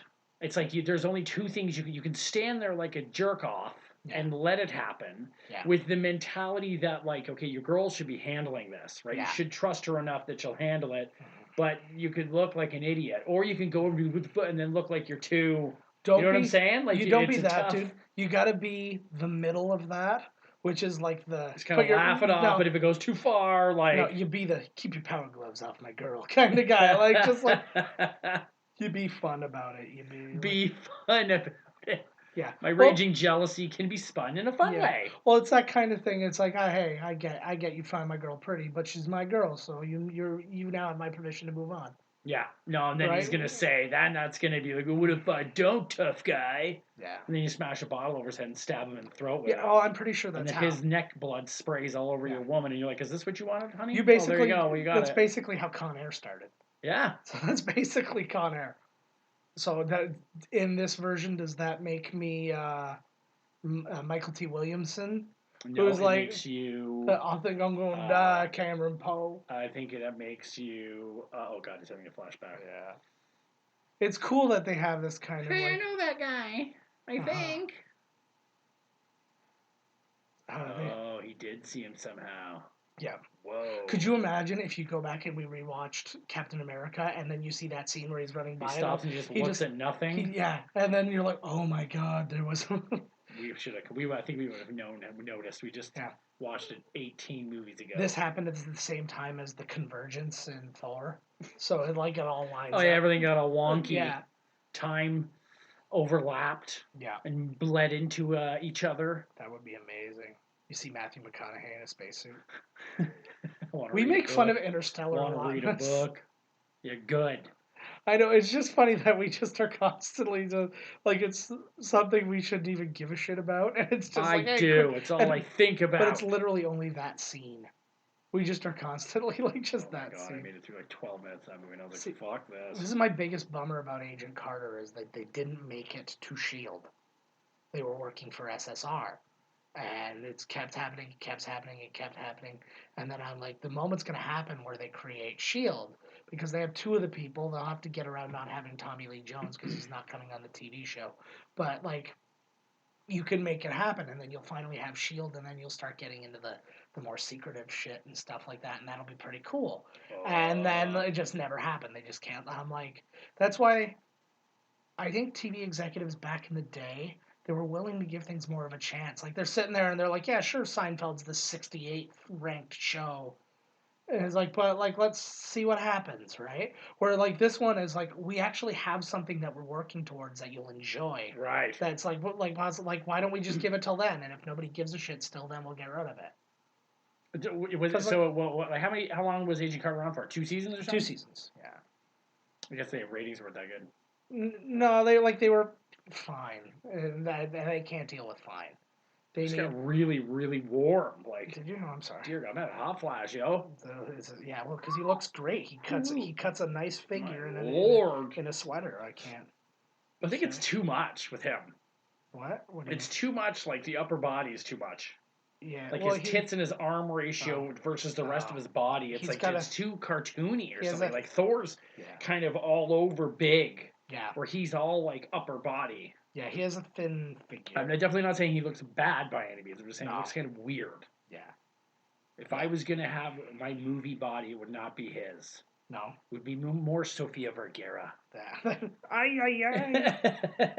That's what you'll see when you see my magnificent tits. This is when you find out that S.H.I.E.L.D. has had USB technology since the 40s. Look at this, eh? I love the way... MODOK's coming in here. No, it's Zola. But it's the same basic idea. But yeah, because now he's in the computer. Yes. Well, and there was a thing too. We were talking about this in the first one there. Yeah. Well, and what's actually funny too is in this movie they had intentions of making it so that like this computer station would become a body, like almost like a little bit like a transformer. Jarvis. Oh, like it would all. Yeah, like basically it would come up and like that would be like his head or his chest or whatever, and then they just kind of laughed it off and they're like, no, that's kind of stupid. Let's not do that. This is neat. I like this. Mm-hmm. This old. Yeah. It's like using DOS for AI. I know. See, and this is Fraulein. I love, and this is Toby Jones reprising his role from the first movie and stuff like that too. It's his voice and all that. There he is. God, he has really made lemonade out of the lemons that are his He face. certainly has. See, that's the thing, and Yep. and He's you can got only character. you can only get away with this as a man, but like you can be if you are an ugly man, you can make a career for yourself. But if you you've can got to act. be that one ugly man because Yeah. there's only a couple and they always use them. Steve Buscemi. Yes. There's a couple. Yeah. Bill Bellamy. Um, I wanted to name something very random. 200,000 feet. Is that what he said? Look at all these things rolling around there. Yeah. Is that CG or those things actually moving? What things? Oh, they're The- probably all the moving. tapes. That's an easy All the thing to tape do. there. That probably cost him $11. It's interesting because they show some footage here that actually is huge foreshadowing to Civil War. Yeah. So, He's So this telling is you a- the straight biz there. this is a real interesting, and it's an interesting storyline. Like, it's something I didn't know. Hey, he's back. Smith. We keep talking about Smith. They do a lot with this movie. Yeah. There's a lot of lines running through this one. I feel like the way that Thor 2 that we just did, it does a lot for the Infinity Stones and lets you know, hey, this is the Right. thing that's happening there. This is the one that lets you know basically everything else that's going on. Like, is like nothing, how nothing can be trusted, how... Spies upon spies upon spies. Mhm. Who do you trust in this world? That's really My God. Ugh. and that's really the thing, right? Oh, well, you know Like, what you're getting into when you show up to the party, I guess, huh? Mhm. It's all in the brochure. Yeah. See, and I love this too, just this idea. So you just saw... Yeah. So that's what they're saying. Like, they just showed the Stark. They showed Stark dying the second after they showed the Winter Soldier. So you actually get a little bit of a Civil War spoiler, which is, again, like, how far ahead are they planning? Like, what is their long game with these movies? Which makes me think, okay, we've got Endgame coming, but they must still have, like, 6 or 7 movies ahead planned, even though they're not telling us, right? Like, Yep. And, like, so, like, because that wasn't an accident. There's no way that was an accident. That I don't think so either. Like, they knew exactly how it was lining up. So did he just admit that S.H.I.E.L.D. is Hydra? Yes. Whoa. Yes. Well, basically, S.H.I.E.L.D. was S.H.I.E.L.D., but then But Hydra They've grew, been infiltrated within it. They've been infiltrated Like and a then cancer. and then became a lot of the biggest positions. That should have hit Romanoff right in the face. That would have been amazing. Whoops. Bounced off her tit, and she's like, "Oh!" And it becomes like a like a running gag. what's his face? I was gonna say like a Paul Feig movie, right? Where like then she's like, "I gotta shit," and she's like pooping. I in the gotta, corner. and she shits in his shield. And she's like, Your shield did this, so I'm shitting on it. And then he throws it, and it just flings shit everywhere fuck. on bad You're gonna guys. blow yourself up. That's Kill fine. Captain America. Holy fuck. Doesn't bother him. He's probably emailed himself to somebody else. Like later on. Exactly. Later on, he's a smartphone. He's he's back in that Apple store, and he picks it up. He's like, "I'm still here, Fraulein." I know that would be I'm a man. Yeah. Look at that, eh? He's getting himself all over Romanoff in this one. Oh, yeah. How many of the Avengers do you think she's banged? I don't think she's banged any of them. You never banged Hawkeye? No. Well, actually, they make a really big point about that too. Is I guess that people were thinking that they were being romantic, or that they had been romantic, and they were trying to kind of like dissuade that a little bit and say no, they don't necessarily have to be just because of the conversations they've had. Yeah. Just because a man and a woman have a side conversation doesn't mean they're talking about, No, well, and there's this past sexual tension or something. They used to serve together or whatever. Well, basically, the whole idea was he was meant to kill her, and he didn't. And then and then he ended up bringing her in, and she became a S.H.I.E.L.D. agent. So he's like, that's her relationship with him, right? And then like he saw something in her. Yeah, he was like, oh, I'm not going to kill her. She could be an Avenger. And then you see in Avengers 2, well, that's real foresight because like that predates the Avengers by decades. Yeah. But but like then like like she's basically like family to him. And then I think Bruce would have banged, but then he like disappeared. Oh, they're gonna get it on. They're gonna get it on, but there's a lot to do still. Oh, he looks so. He looks like a cool, like if somebody went in and designed a new GI Joe, but like they really put some stuff into it. You know what I mean? Renata. That woman was in Big Love, one of the later seasons, and I like that. That's like this is like the last thing she's ever in. But no, she was. I remember they were. You know I do. What's his face? Bill Paxton there. He's decided that it might be time for another wife, so he starts dating this woman. And that was basically Time for a trade up. Basically, well, no, because it's like they're polygamists in Big Love, right? There's product placement. Where? Apples. Milk? Oh, Big Apple got him. Yeah. They're in on it. He's got So the whole. good. Oh, for fuck. You should not have come in, because that is not like, lady. because it's not like just like a Black Ops guy. It's not like it's Frank Grillo sitting there. It's a dude with a metal arm and a mask. Oh, Yeah. he'll get. You know rid of she's gonna say somebody. See, this would have been a good. That would have been a good moment to use Winter Soldier, though. Like he should have went and started like choking her to death or something like that. Like that would have been cooler. But I guess. And then he says the line, "You shouldn't have come. You should have come back, or you should have knocked, or whatever he said there." So. I forgot about Falcon. Yeah. So you know how we've been talking a lot about the MCU, the Marvel not forgetting people and stuff like that. Yep. Somebody who read for this role, Michael B. Jordan, who became Killmonger in Black Panther. He was great as Killmonger. I thought it was great. I like it more now than I did the first time I saw it. But I still I hate the way he talks. Just in general. No, the problem with him is that I let it go because of the character. Mm-hmm. And I think it fit, but he's always doing this like, I'm a gangster dude. You know what I mean? Yeah. Like this, like, yo, like this. I can't, I'm not doing it justice. No, but he does the same thing in Creed. I'm acting like this hard dude, like, you know, like I'm like, dude, get over it. Like, I've been at it for years. Yeah, like, you know, and I'm just like, I hear exactly what you're saying. And that's where it all sits with me. I'm like, I think, like, he doesn't. Especially when he gets mad. It reminds me very much, like, imagine putting that same guy, like, put a dude from Jersey in Thor. Yeah. It's like everybody's acting like this, and then you're like, and then he's like, hey, forget about it. What's going on? And like it's just like, and it's not that he's doing something wrong. It just doesn't fit in my brain. Right. And it's not his fault. That's my fault. But it's like. No, but I felt like it. Like I said, I felt like it worked in Black Panther because he didn't belong there. Like exactly. He was from the streets or wherever the hell. I agree. Was, right. Like I agree with the that. bad guy world. I agree with that. I just feel like I was picturing somebody who was more focused on revenge. And I don't know. I don't know. I feel like there's something. I'm looking for like a John Malkovich voice. Somebody who's like, I am so calculated. I'm so whatever. So it's that cadence that I'm looking for. I don't give a shit that his accent's not friggin' Wakandan. Right. It's just like I'm looking for somebody who has thought of nothing but this.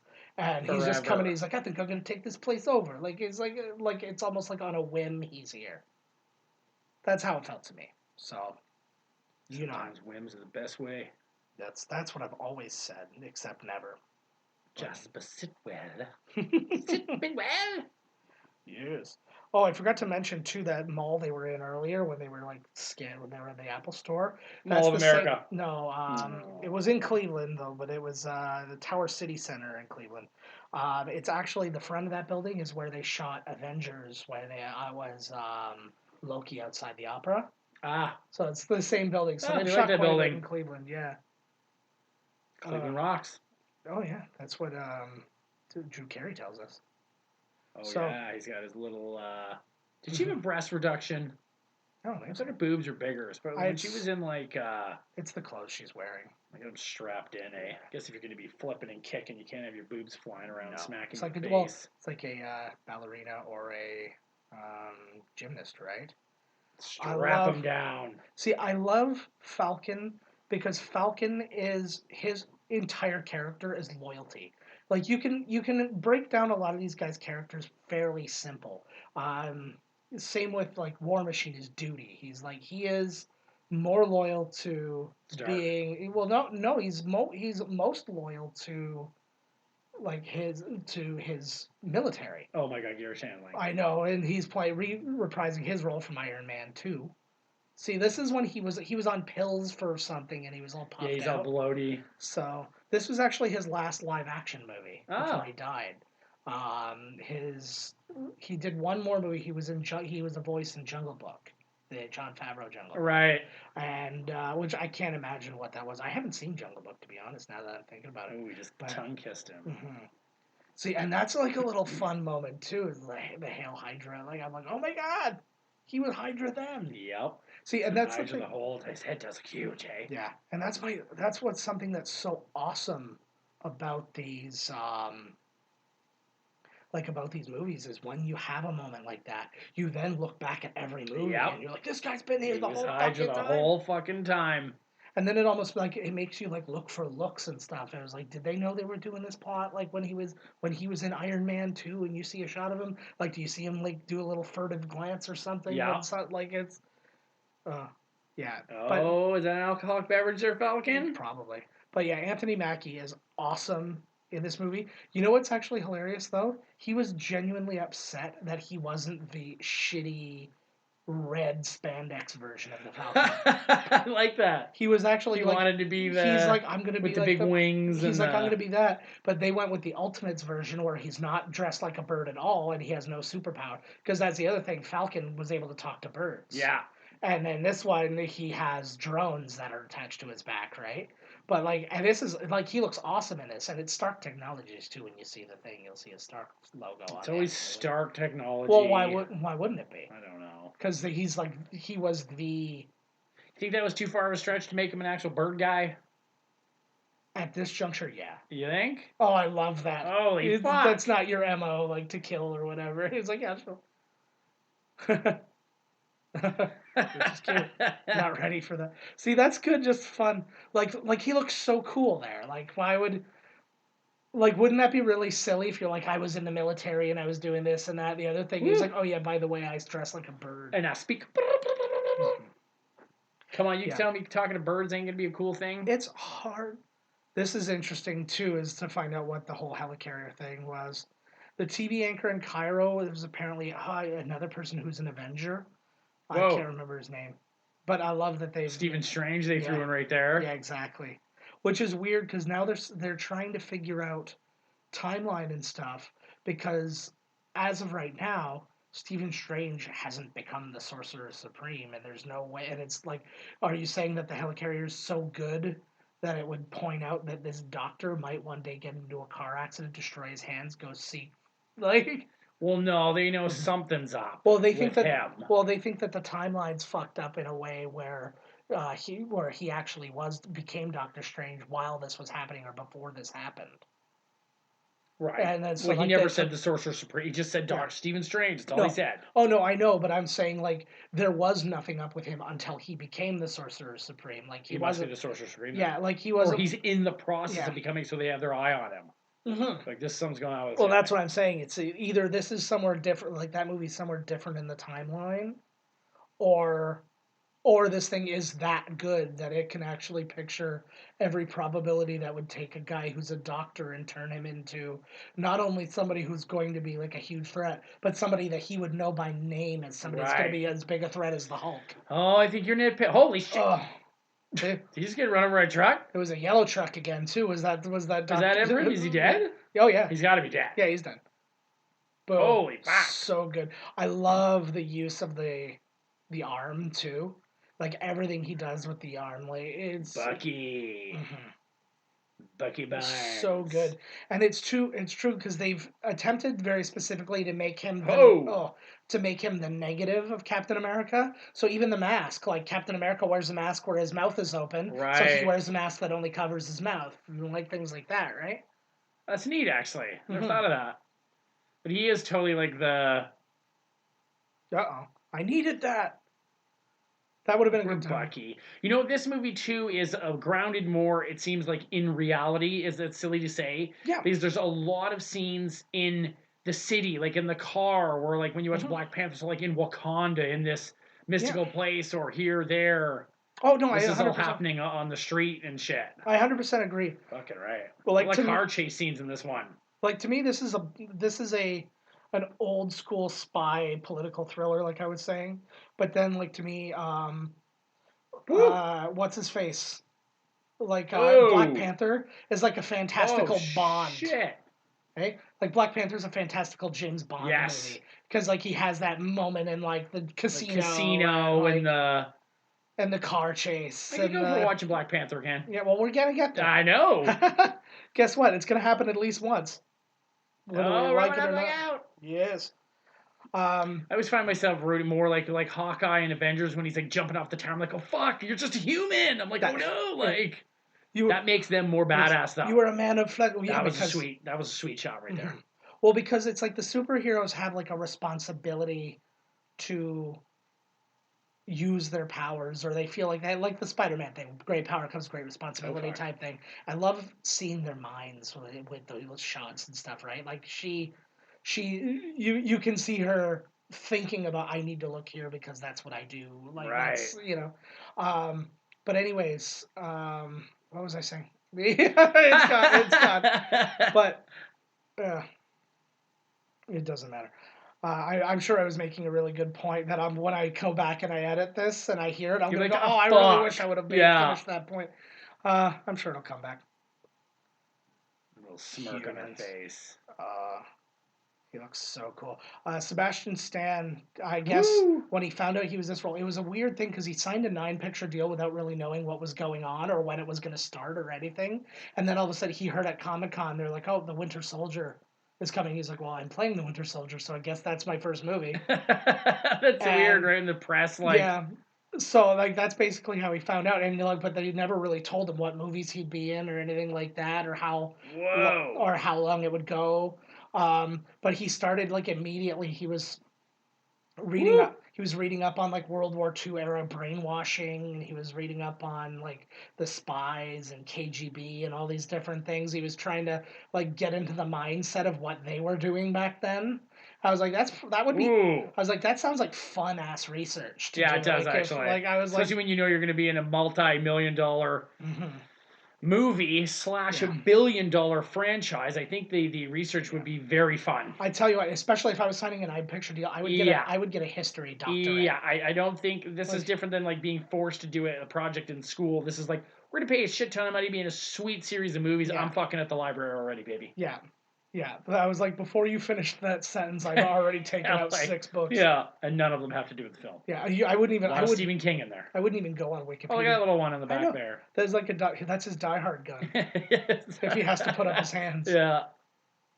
I like the star in his arm there.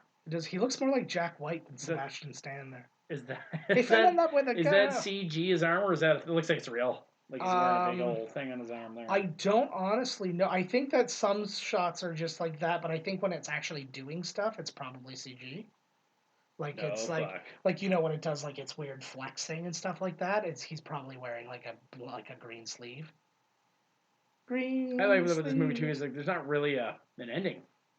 No. It just kind of ends. See, and that's the thing that made me mad that people complained about with Infinity War. They're like, it doesn't end. It just like leaves you here, and I'm like, yeah, it's called a cliffhanger. Yeah, that's the whole point. Because there's another part, right? And oh, nice. That's cool. And see, I love her because she's such a survivalist. Like it's like she survives the supervillains that like the superheroes can barely survive because she's smart as shit. Oh shit. Yeah. Oh fuck! She just took one to the old shoulder there. And I like this too because like this is we said this before. Like when she feels fear, you know that shit's real. Yeah. Like that's like when Ruffalo turns into the Hulk. And that's a great scene. Right? Like and you could see she's like scared out of her mind. Fuck, who wouldn't? Right, exactly. It's interesting because I guess in the first Avengers, he's got like a magnetic thing that calls up his shield. That's but like there's a couple scenes where he like has, or is it maybe it's the Avengers 2 or something like that? I don't know. There's one of them though where he's got it, and I guess it goes in with the comics where he had a magnetic thing, but then he ended up getting rid of it because he couldn't do everything he wanted to with it. Oh. Does he notice? Yeah. Does he find that he's Bucky here? Or? Yeah. Its mask must come in a off or moment. something.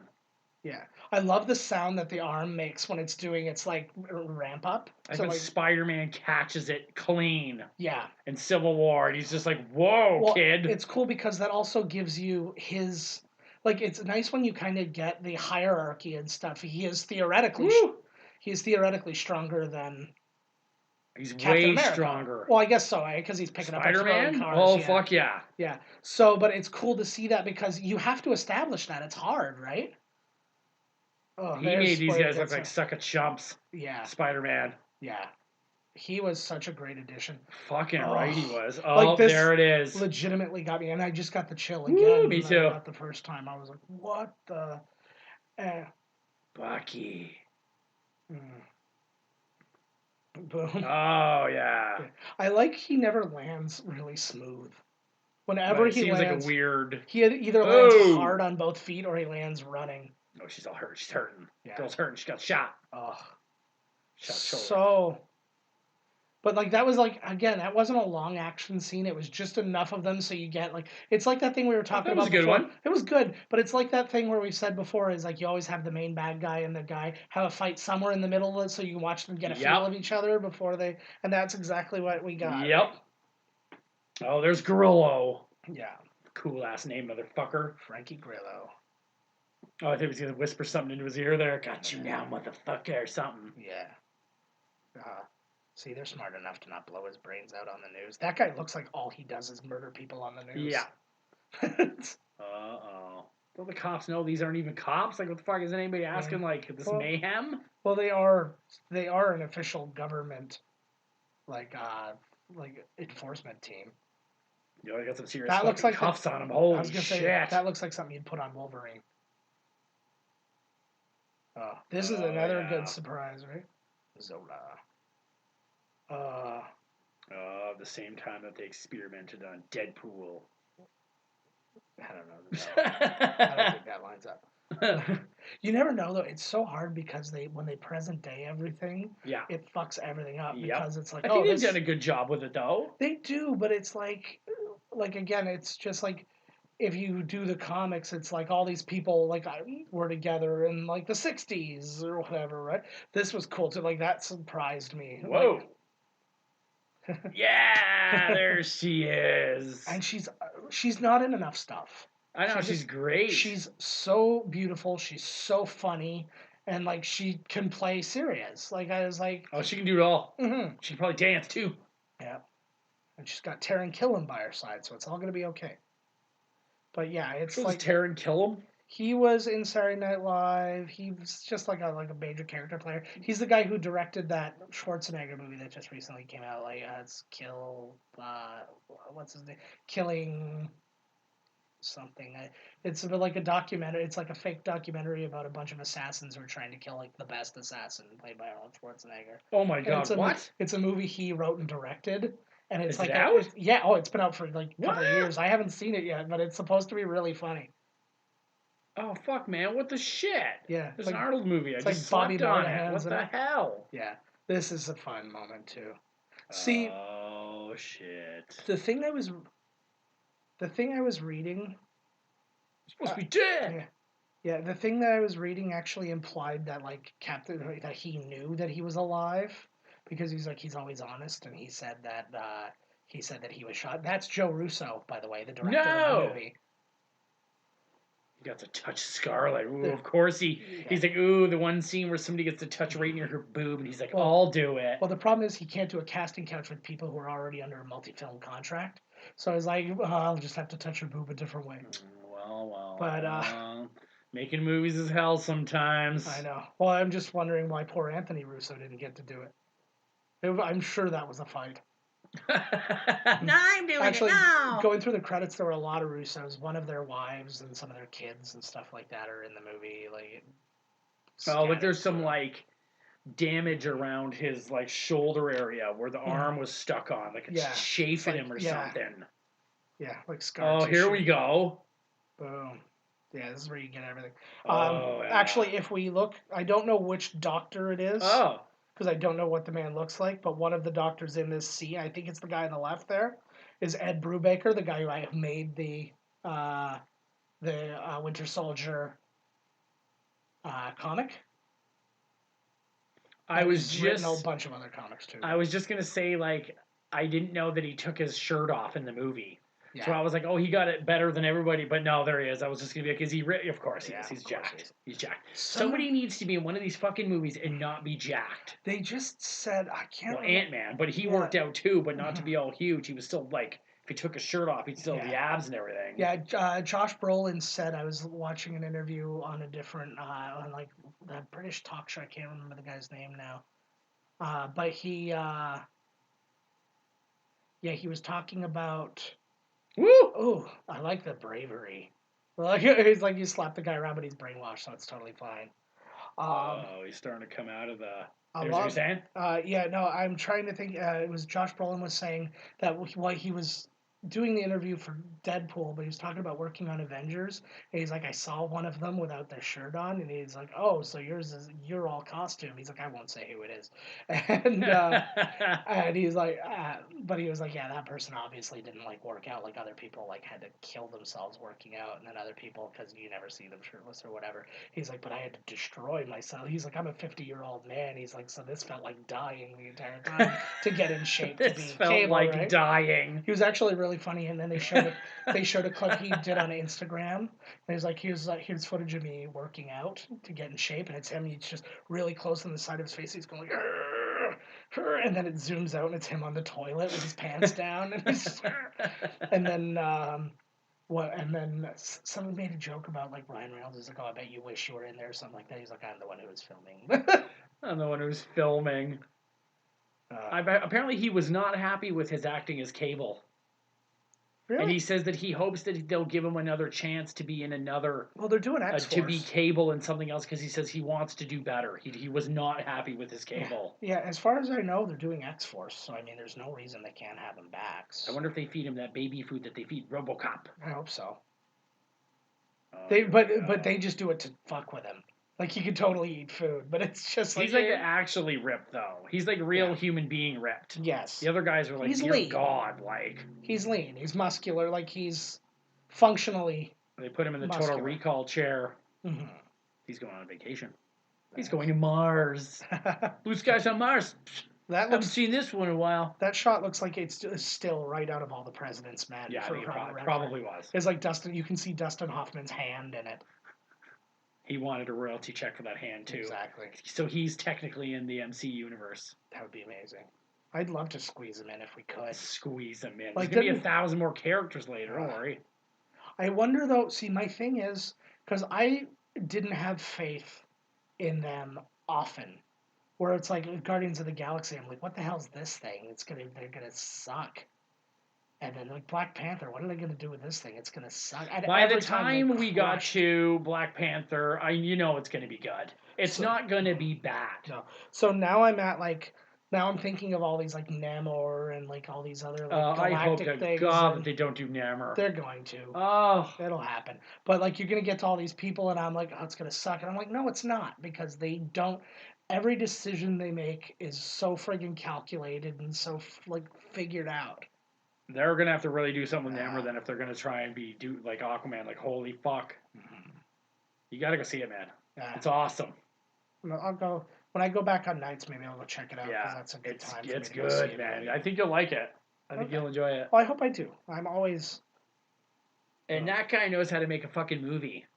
Yeah. I don't know what it costs, but the movie looks like it cost like $1 billion. Because it's just nonstop insanity. It wasn't cheap.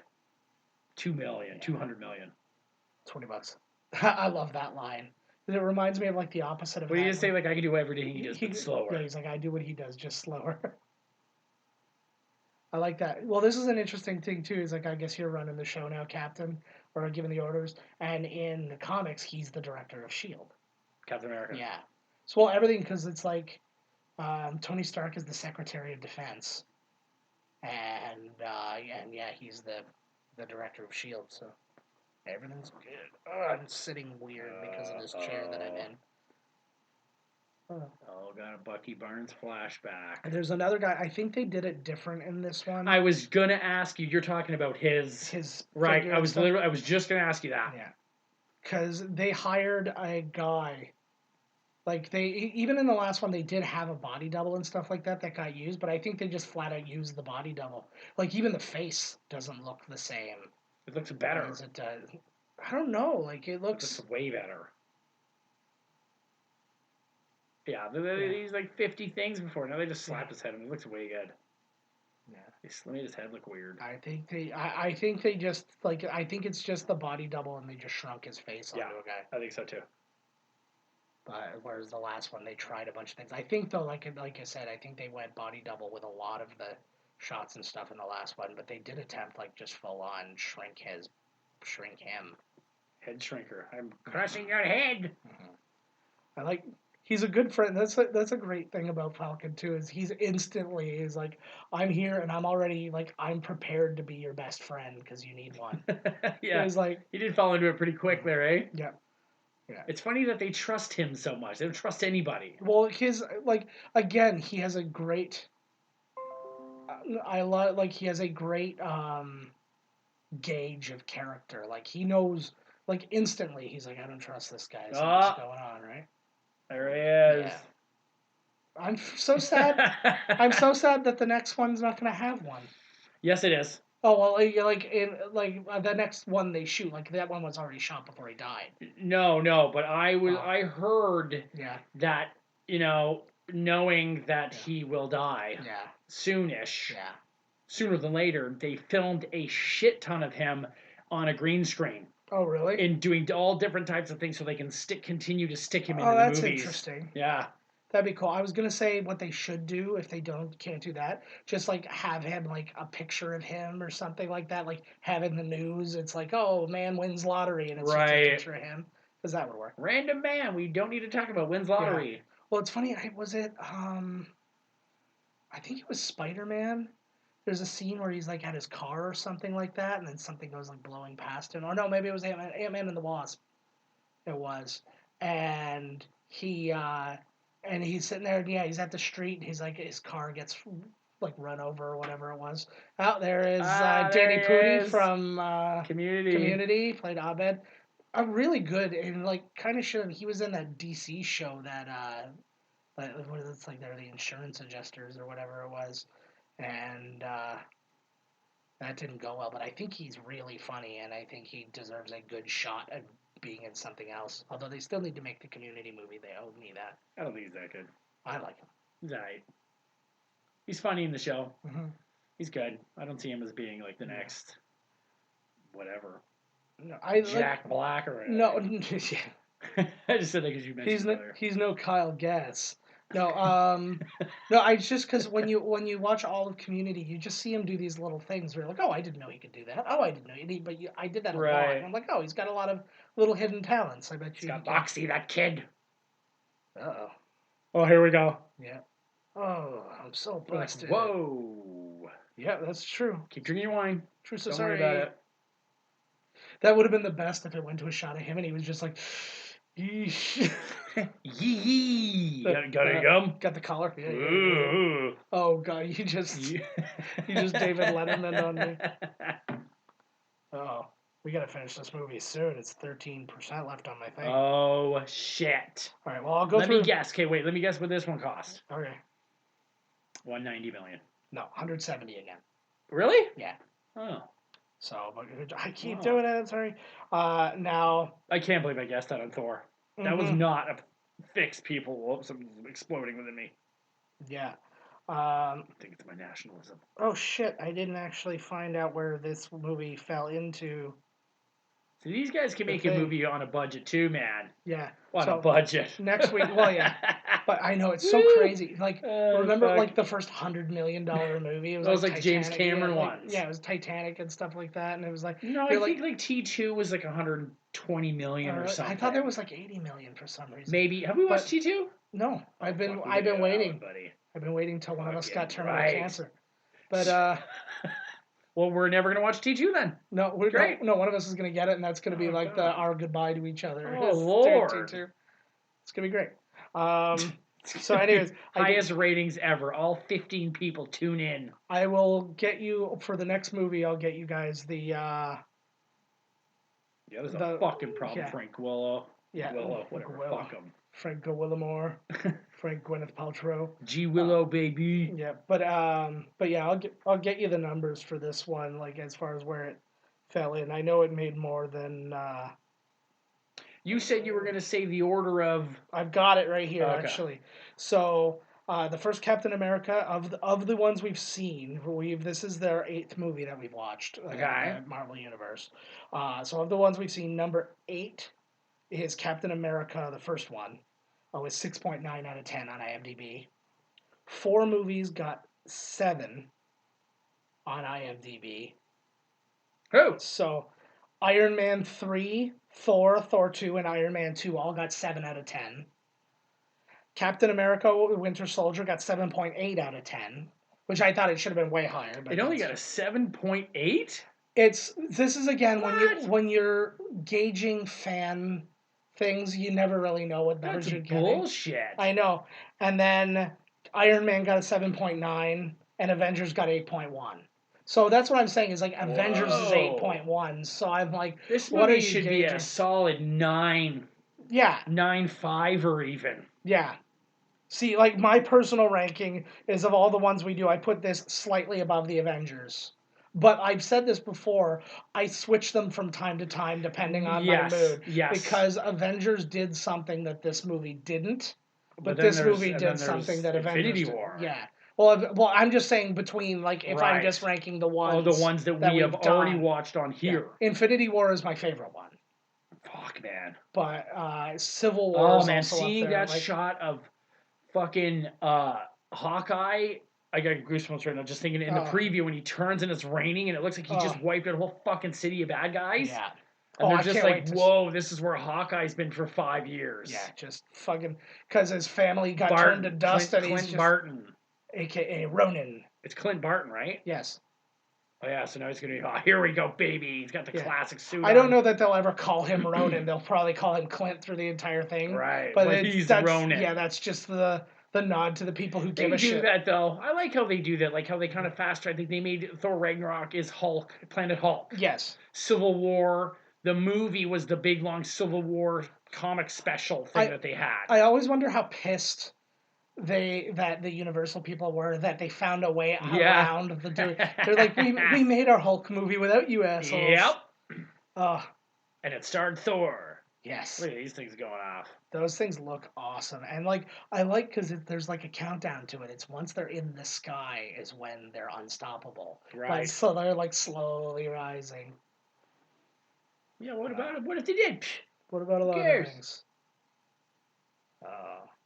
So you listen to this. That was based on an actual like. He was drinking out of that glass already. Yeah. He's backwashed in it. You can see like chunks of like tuna floating around in it. Oh, not if it was your Nintendo Switch. Oh, bam! I will not drink your wine. That glass cost the taxpayers $500,000. We are all technically at work right now. Oh! So good again, for you, lady. Again, I didn't see this coming Isn't million this miles the British away. Prime Minister? What's her name? Yeah, this is what Theresa May. Did she just whisper Brexit? Yeah. Oh my God. Robert Redford didn't even. Boom. Oh, snap. Woo!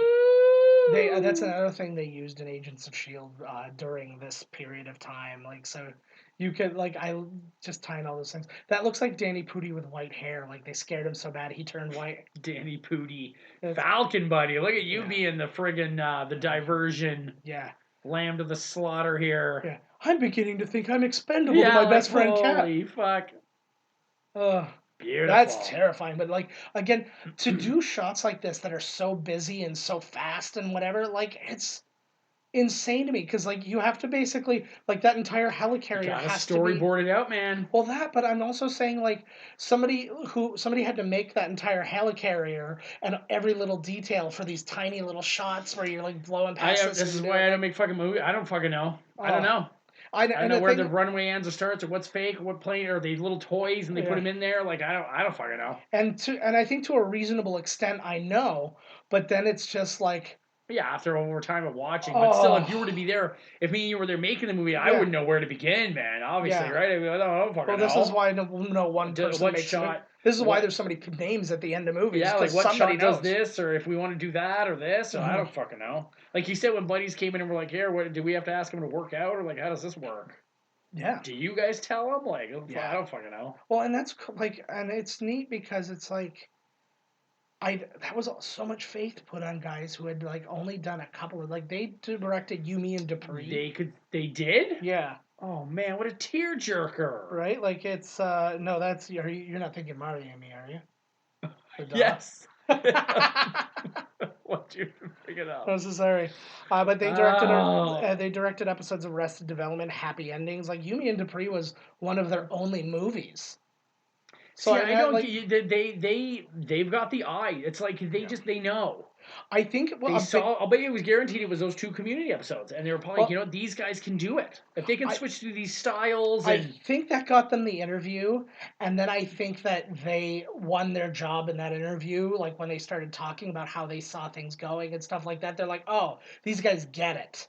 Like these guys are right. coming at it from like a really special thing, an interesting little thing because they're kind of nerds themselves, and I guess they're really into. I think it's Screen Crush on YouTube, Right. and they're the guys who make the Honest trailers. The Russo brothers are? No, Oh. the Screen Crush guys. And so one of their goals was to make this movie honest trailer proof. And it wasn't. Like they ended up busting them on it, and they made an honest trailer. Ah. So he ended up. I think it was Joe Russo went on the guy's like YouTube show and like this the one guy's show and like talked to him because it's like, oh, you got us. Like you did it. Yeah, We tried to make it, but you got us. Yeah. yeah. So good. That was a sweet scene for Falcon right there. Nice little payoff for him. Hmm.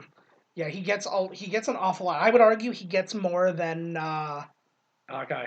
yeah, well, obviously more than Hawkeye in this. No, I was going to Everybody say does. more than War Machine and Iron Man 2. Absolutely he does. Like, That scene he got right there was wicked awesome. mhm. And he's good. Like, this is awesome, too. This is just like him wiping out an entire friggin' ship of people. Oh, Whoa! We watched that guy get sucked in. I know. Yeah. So he is a little bit hardcore, eh? A Yeah. lot of death. Yeah. It's like he's killed like 20 people in this scene. And this scene has only been on for a moment. Like, I like their planes. The design of their planes. Fuck. Everything, like their vehicles and stuff like that, all have a real GI Joe feel to them. Yeah, I agree. Yes, they do. But not the GI Joe movie where they went kind of weird overboard, like the toys, where it's like, yeah, I can see how this would be a thing. Oh, the cool little. Who is it? It's Neo. Chef Gordon Ramsay. It's neat. That would be amazing. He's having another baby. He's I so know. old. He's probably screaming all the time. Yeah. You stupid bitch. That's not how you give birth. I'll show you how to give birth to a baby. Yeah. Oh, And he so gets cool. down and he gives birth to their baby. So I like how into it he is. He's just like, you get my flowers. Like he's like, I'm on top of this. You know it works, buddy. Gotta make it ahead of He's the Shield. lead of Hydra talking to the lead of Shield. See, and that's kind of an interesting. It's kind of an interesting thing too when you think about Hydra and stuff like that. They were hiring good people to do these jobs and stuff like that because they could get them to do whatever they wanted them to do Right. in their interest without them knowing. Like it's like I'm gonna make you do what you need to do or what I need you to do, but you're gonna think it's the thing you need Exactly. to do. Like, and That's how you do it. You make them think that's their idea. And I think that is the biggest way, because I mean, like, Nick Fury has not been vulnerable in any of these movies because he's the guy that everybody goes to. He's the guy who knows everything and all that kind of stuff, right? But in this movie, he's been tricked. He's been beaten, and not only beaten, he was always beaten. Yeah, Like, he didn't know the whole fucking time that they were there. Yeah. Smash like his this, face too. into the glass. This is mine. Shows his gross eye. It would have been the best if it cut to a shot of Redford and he's like, ew. Like Gross. I like what they did though. Like even his eyelid is sliced open. If you see it. I feel good idea. It's his bad eye. I thought he just didn't. I forgot he did that in this movie. I thought he just had a big old hole. how cool would it be if Robert Redford was in just as a cameo in Captain Marvel, and he's all younged up too and all that stuff. And You he never loses know. his, That's not bad because he would have been in there still. yeah, he would have been like, yeah, they definitely would have been together. I'm interested to see what they do with Coulson because how young was Coulson at that time? Oh yeah, maybe he was just in the academy starting out. Yeah. I have a feeling we might not get Redford, but I think we'll get Coulson. Well, we're getting Coulson's definitely in Captain Marvel. Oh, he is? He is on the cast list. Oh, good. I was just. Oh shit! Yeah. Got you by the wing, player. Oh shit! Don't. Nice. Whoa. How much would you love an open world like that Spider-Man 4 or whatever, but like an open world game? I need to try that game actually. Where all you could be any of the That'd heroes. Be so killer. So you can be Captain America, but like that means you get from point A to point B, different than Iron Man, obviously, because he's gonna fly. Whereas Captain America might have to get in a car, like. Woo! That was close. That was too close. Nah, it could have been closer. Like he would have just bruised his knees or something. Been the really close version. It'd be awesome if the whole place is destructible too. So if you get into a fight with somebody as the Hulk, you can tear through buildings and like. Yeah, I think you would have to almost like it's. Is it the grill like master? They're saying that Red Dead Redemption, like literally everything is that you can interact with every piece of everything that's in it. I'll get that game eventually too. Like I said, I'm way behind it. I'm terrible. Yeah. I'm essentially terrible at every game other than like Mario, Zelda, and like Metroid. I'm good at Rockstar games. That's kind of my wheelhouse. Like every game I've played on the PlayStation 4 for the last like 5 games, I have to down it to like the easiest setting, and I'm still struggling. Yeah. Any game that I don't have to play that's kind of like but like in like these movie games. Yeah, kind of like the Telltale. Like games. Uncharted, where I'm like, the fuck, all you do is jump, and then like there's a cutscene. Yeah. No, but I'm thinking like the Grand Theft Autos. If I don't feel like doing the story, I can just drive around and do some other shit, and maybe like do a couple of shitty little like side quests or something like that. Like and just like it's really simple, and then it's like, oh, okay, I feel like doing a thing now. Ooh. So it's like I don't have to. See, we were talking about him being able to bleed and stuff. He did just get shot, or probably super bullets or Hydra bullets. Yes. Captain America bullets. Pew pew pew. That's my favorite thing is that I got Reese to say pew pew all the time, like when he has guys with guns. Right. He goes pew pew pew pew. And I for Christmas he got a couple of Star Wars ships. He's got a TIE fighter and then this like speeder thing. And then I was putting it all together, and then there was a gun thing was there. He's like, are those the things that go pew pew? And I'm like, yeah. They sure are. It makes it like, his arm's like doing weird shit. Yeah, well, because that's what happens. Like it adjusts and it tightens up. Like, yeah, I saw like the plates tightening and then untightening. It's kind of doing what a muscle does, only like in a pneumatic sense, you know. Oh, that's so good. Yeah, it looked like it hurt. It's a neat setting for them to. How would it be trending so fast? Come on. My God, everything trends that fast. Oh no! My tit! My tit! Well, that's not their sternum. Does he not know what a sternum is? No. He's been drinking. He's got a lot on his mind right now. I honestly think the only reason I know what the sternum is the WWF. Yeah. Like somebody would get like thrown onto the stairs. It was like, he hurt his sternum. I'm like, oh, now I know what his sternum is. Sternum first. Great news. Right under the metal steps. R.I.P. Mean Gene Okerlund, who just passed away today and Super Dave Osborne. Bob Einstein. Yeah, they just passed away as the day as we're recording this. That's very sad. It is January 3rd. Whoa. Well, so that was a brutal little throw there. They died the 2nd, but we started recording on the 3rd or on the 2nd. Oh, I love.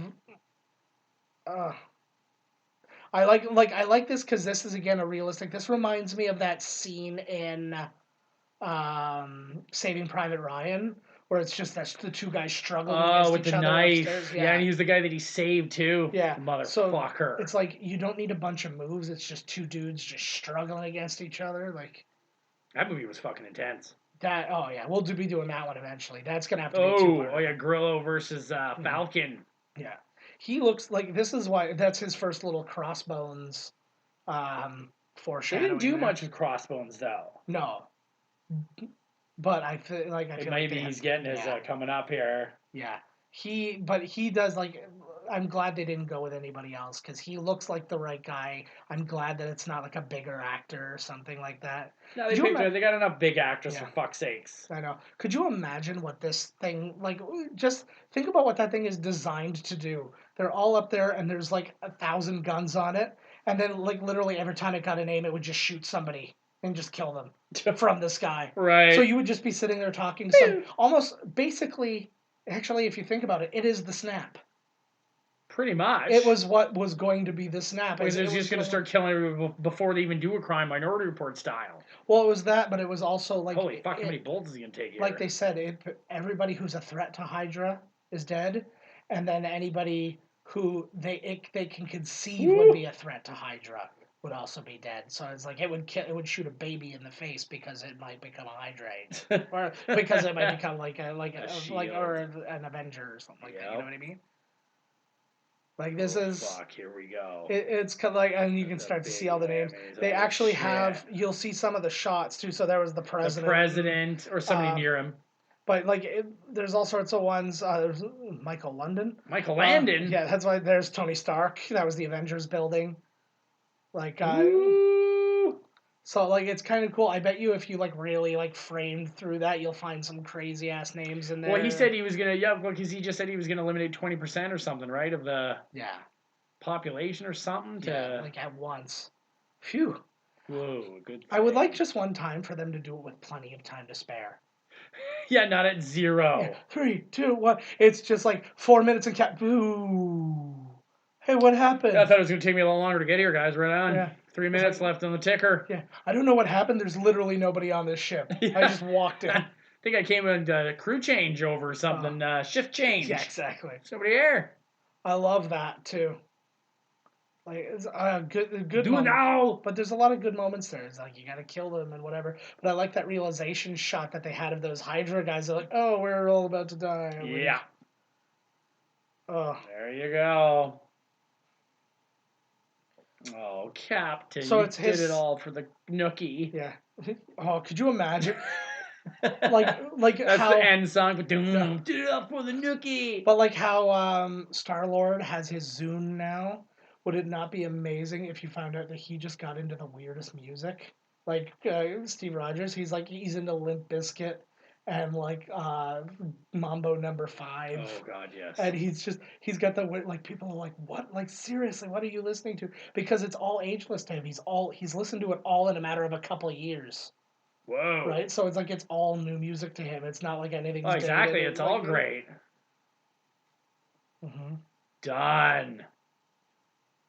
He's like, my 2 favorite songs are Change Gonna Come and Wham's Wake Me Up Before You Go Go. Wake me up. Those eyebrows work overtime. I feel like her eyebrows made more than she She's did. an eyebrow actor. She is an eyebrow actress. She is. Ugh. Look at that. That's crazy shit. That's awesome. They're all shooting each other. It's like the end of a Quentin Tarantino movie. Yes. Except none of these ships have said the N-word.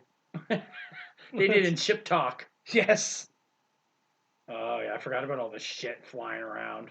Smacking it. You know, you're still going to get your 20% dead when all this lands on everybody. Yeah, exactly. Yeah, when the whole the Empire State Building made a plane comes down on you. See, at least that one hit the water, thankfully. Yeah, they did it. Oh, and that one landed in the hangar. Oh, it's going in their own. Yeah. Sort of erotic. Well, because that's the thing. They were all directly above this place, right? So it reminds me of the battle with Treebeard and the gang. Yeah, a little bit, eh? Oh, I got some underwater action. Yeah, there was some orcs there. Orcs. Oh, I can feel the back of my head where I missed a spot shaving. Let me look. Let me take a peek here. Oh my God! No, it's fine. Okay, it's fine. It's fuzzy. It's just Fwizzle. It's growing back in, man. Ugh, but I just did it today. So you're Why can't I grow hair? Why can't I grow hair on the rest of my head? One that tiny stuff will patch. come back so fast. That's your superpower. Yeah, it's slightly askew. Ponytail. They'll throw you in jail for being a mutant for that. I'll be like a dizzy Hare Krishna. These guys are still fucking going at it. That'd be amazing. He's like, can you not see you've lost this war already? Like, look outside. Nope, we're fighting till one of Oh us is dead. shit! It's so good. Oh, just get swallowed up too. Woo! I was I need to pick up there. yeah, I was watching Holy something. shit! You ever seen or heard of the Robert Pattinson movie Remember Me? I've heard of it. Okay, well, it's like basically the movie is like Whoa. he dies at the end kind of thing, but you don't like know the circumstances, and then you find out like this is how like really tacky. You find out he died in 9/11. Oh So you really? see he's sitting there and he's like looking out this window, and then it goes to the school, and it's Whoa! like this is awesome. And I like this little because there's like a fuck up 41st floor. That's a good point. They should not. You should see like the Like I had to turn the helicopter so we didn't hit the blades. That's awesome. But yeah, anyway, so yeah, it shows the girl in the school, and then it shows the teacher writes on the thing. She goes September 11th, 2001, and then it goes back to a shot of him again, and then it slowly zooms out, and you can see he's in the World Trade Center, and then you can start to hear all the Right. like the kind of like the news footage of screen. I'm like, what a shitty thing. I was like, you could have literally just had him get hit by a car or something. Right. To bring you the drama of. Yeah. You know me. I love. Well, not his whole life, as a bunch of years he was Yeah. frozen and then brought it back. He was a Winter Soldier for a big chunk of it. Fuck man. Actually, it's interesting. I don't remember the exact quote, but the Winter Soldier comes from. They thought like people were like, oh, it must be like a nickname because they found him in the snow, or like things like that, right? But then they were there was a Whoa.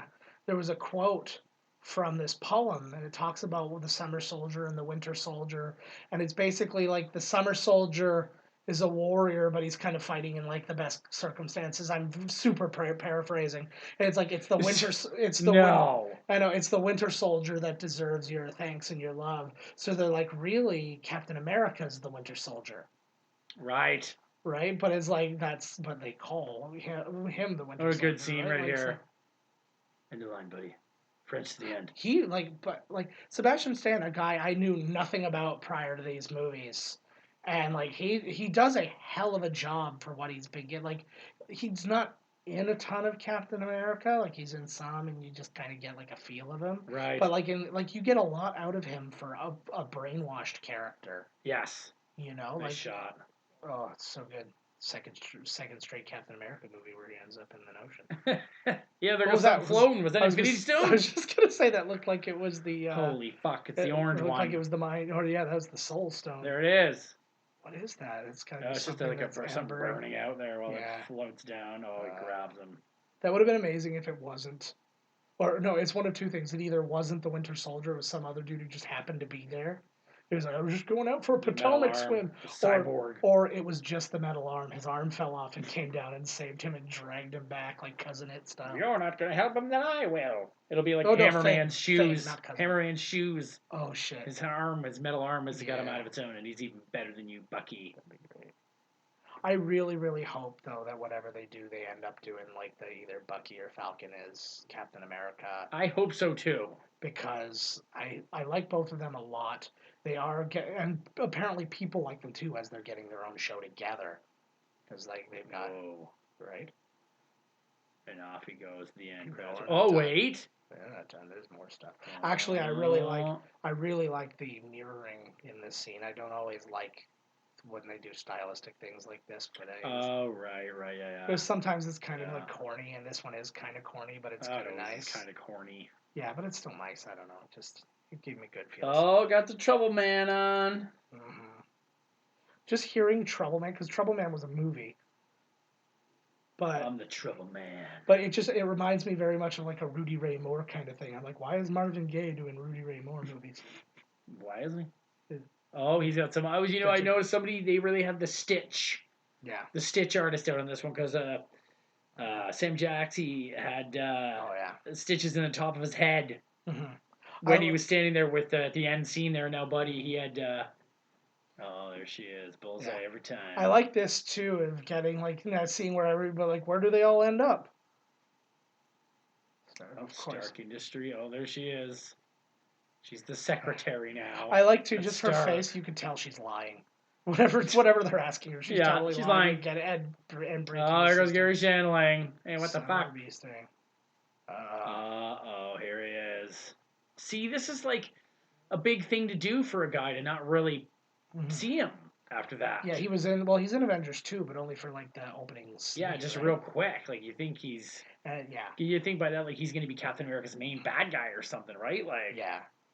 Which, yeah, who knows what's going to happen. You can see, I guess, there's paperwork in that thing when one of his little cases when he opens it. It's a work permit for Thailand. So, like, you know where he's going. Gross. Head up some Bangkok lady boys.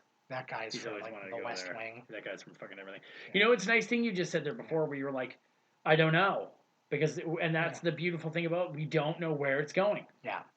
Like a lot of movies you can see, you know where this is going from a mile away, but we don't know. We don't know where they're going.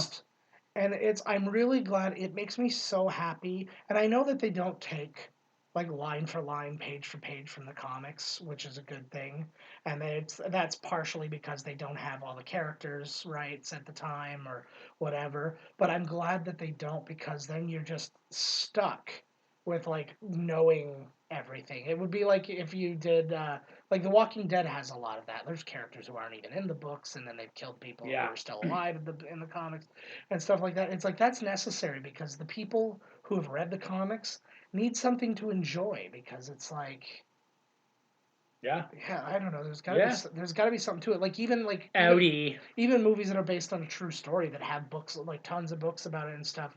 You still have to, like, something has to be there that you've not seen before, even if it's like maybe not fictionalized, but like a dramatization of something that's like kind of more of a vague story. This outfit that he's wearing it's at the end when he's wearing it's the beanie, the sweater, and all that. That's what he's wearing when you see him in Agents of S.H.I.E.L.D. That's his bumming around gear. Yeah. That's so cool. If you'll see in a second, so the path of the righteous man, the Ezekiel 25:17, that is his quote from Pulp Fiction. Yeah. So they just decided... It's beset on all sides. Yeah. But it works because that's the idea, is he's supposed to be the righteous man. I like that. I like because even still, he's like Fury's going like, I'm going deeper underground and I'm going to keep doing this shit. Because like even in Infinity War, you see him and he's going around. It's like, it's not like he's back with the new S.H.I.E.L.D. Right. He's like gone rogue and he's just doing this shit on his own. And Maria Hill still works for him, even though she works for Stark. And like, right. It's a... What thing? Oh, you call me cover She's girl. So you call me cover girl because you can blow me. Yeah, hello. She is so like properly made up. Like everything is exactly in its place. Like that leather coat and so good. And she died a day ago because she's 105. Yes. Oh, the CIA chick. Yes. That would be really awkward though. It's like, I was so in love with your aunt, and then she kind of aged out, and now I'm down with you. It's called life, bro. I know. Just gotta move on. I know. I've like literally done that too. Like, I date some woman, and then finally her daughter turns 18, and I'm like, I need one more year so it's not super creepy. Give it one more year, eh? I'd go for half a year. Yeah. Well, it's like I round up, so don't get me wrong. I would be counting the clock down like New Year's. Here, to 18. You're in a 3-point stance with a clock. 5, 4, 3, 2, you're unzipping. Do they flip like their names? Like that was Anthony and Joe Russo. Do you think Anthony's upset that you got, I don't think so. Or now I think it says Anthony Russo and Joe Russo. If I remember from Infinity War. Remember that. Yeah. Michael Grillo, executive producer. What? Did we just figure this whole thing out? Uh-oh. I like this. Like, they do a weird style in these Captain America credits. I guess all of them have, because even Thor's was like they do some pretty cool stylistic things. Ooh, there's a Hydra tentacle in with the mechanized gears. I like, though... Nice symbol, eh? It actually, it is cool. I actually like, though, that... what's it called? Like, these post houses and stuff like that, they have a chance to make something really cool that, like, goes with the movie. Just like, hey, I'm just gonna like do all these awesome animations because we got to do them legally anyways. So Legally. yeah, well, it's all the union shit, right? But like, oh, it's so cool looking. I don't even know how they do so. Like some of the stuff is so like 3D motion and stuff like that, and it doesn't look like they're rotoscoping over footage that was shot. So No, makes it's it kind of more... reminds you of James Bond or something. Yeah, Grillo. In case you didn't know who he was, There's four of them. Hell yeah, well the oh, I love the compass. Oh. No, I just like because like there's still it was an important like the compass was an important thing in um the first Captain America. It's important here, and it's still important like come Endgame. That icon thing is still sitting there, right? Boom. Like that looks like it would be in a comic that Nick Yes. Fury like Actually, sorry, it reminds me of Sin City. yeah, it does very much so. All right, so this is our first credit scene thingamaboo. So this is Baron von Strucker. Actually, what's interesting is the kids because in the comics he has twins who have superpowers. Whoa. After he experimented on his kids, they develop superpowers. And in this, he's got a different set of twins. He's got obviously Quicksilver and the Scarlet Witch that we're just about to see. But what's interesting is the show The Gift that we were talking about earlier.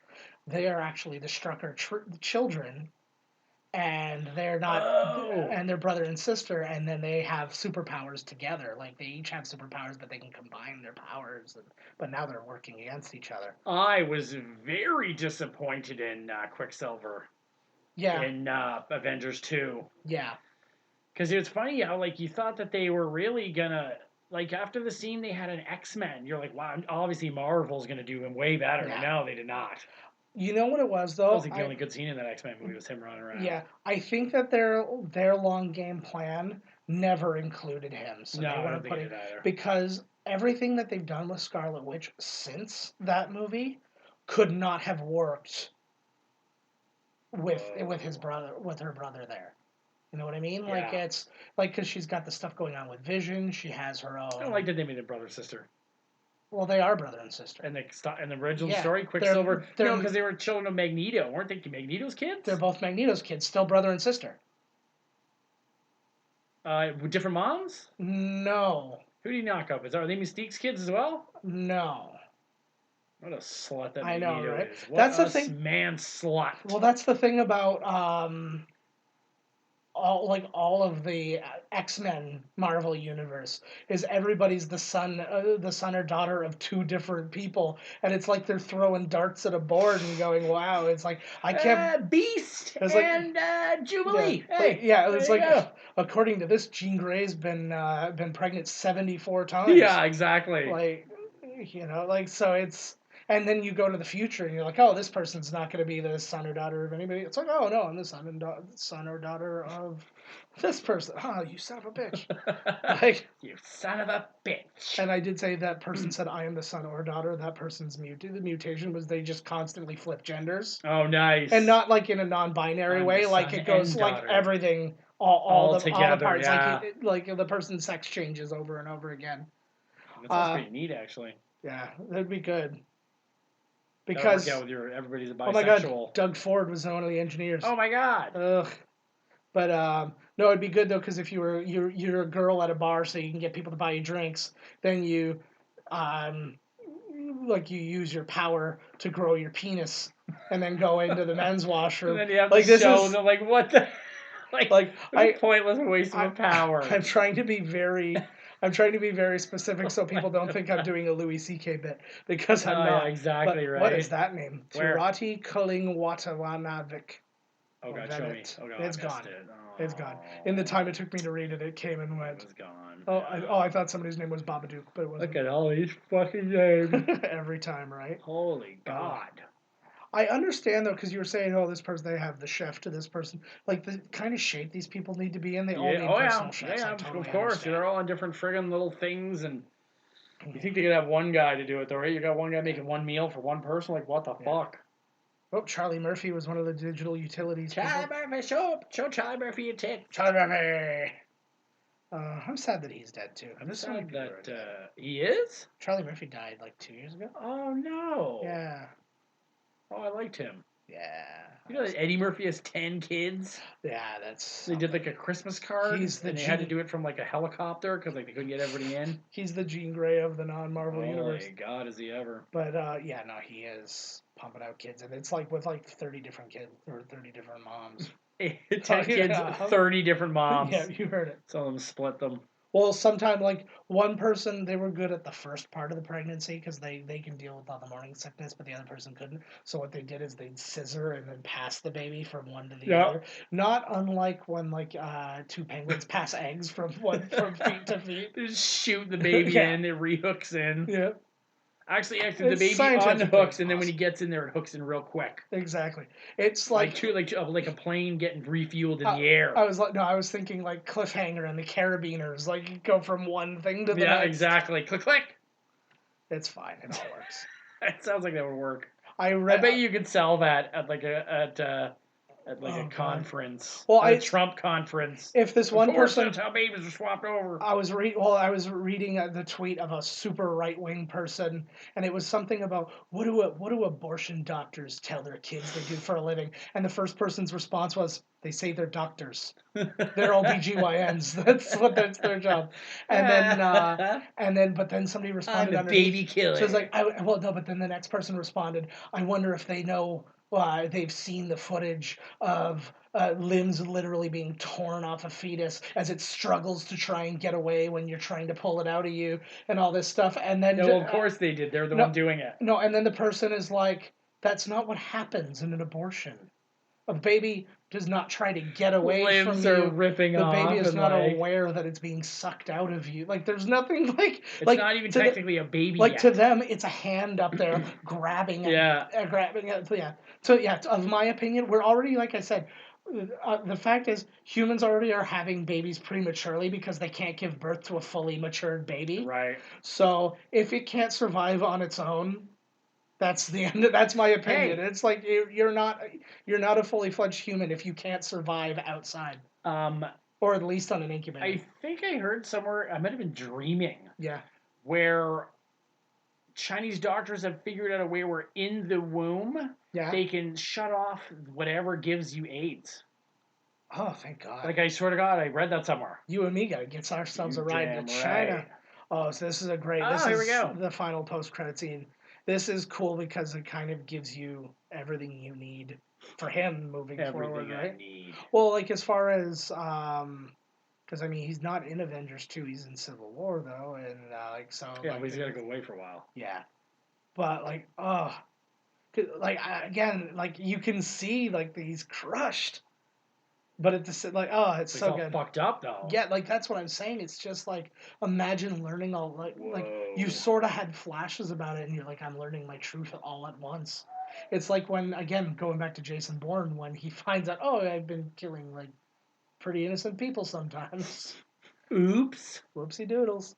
Oh, Oh man, so that was it. That was good movie. a fantastic movie. Yes, it was. I was jazzed to be doing that one. I knew we were I was gonna jizzed. Ew.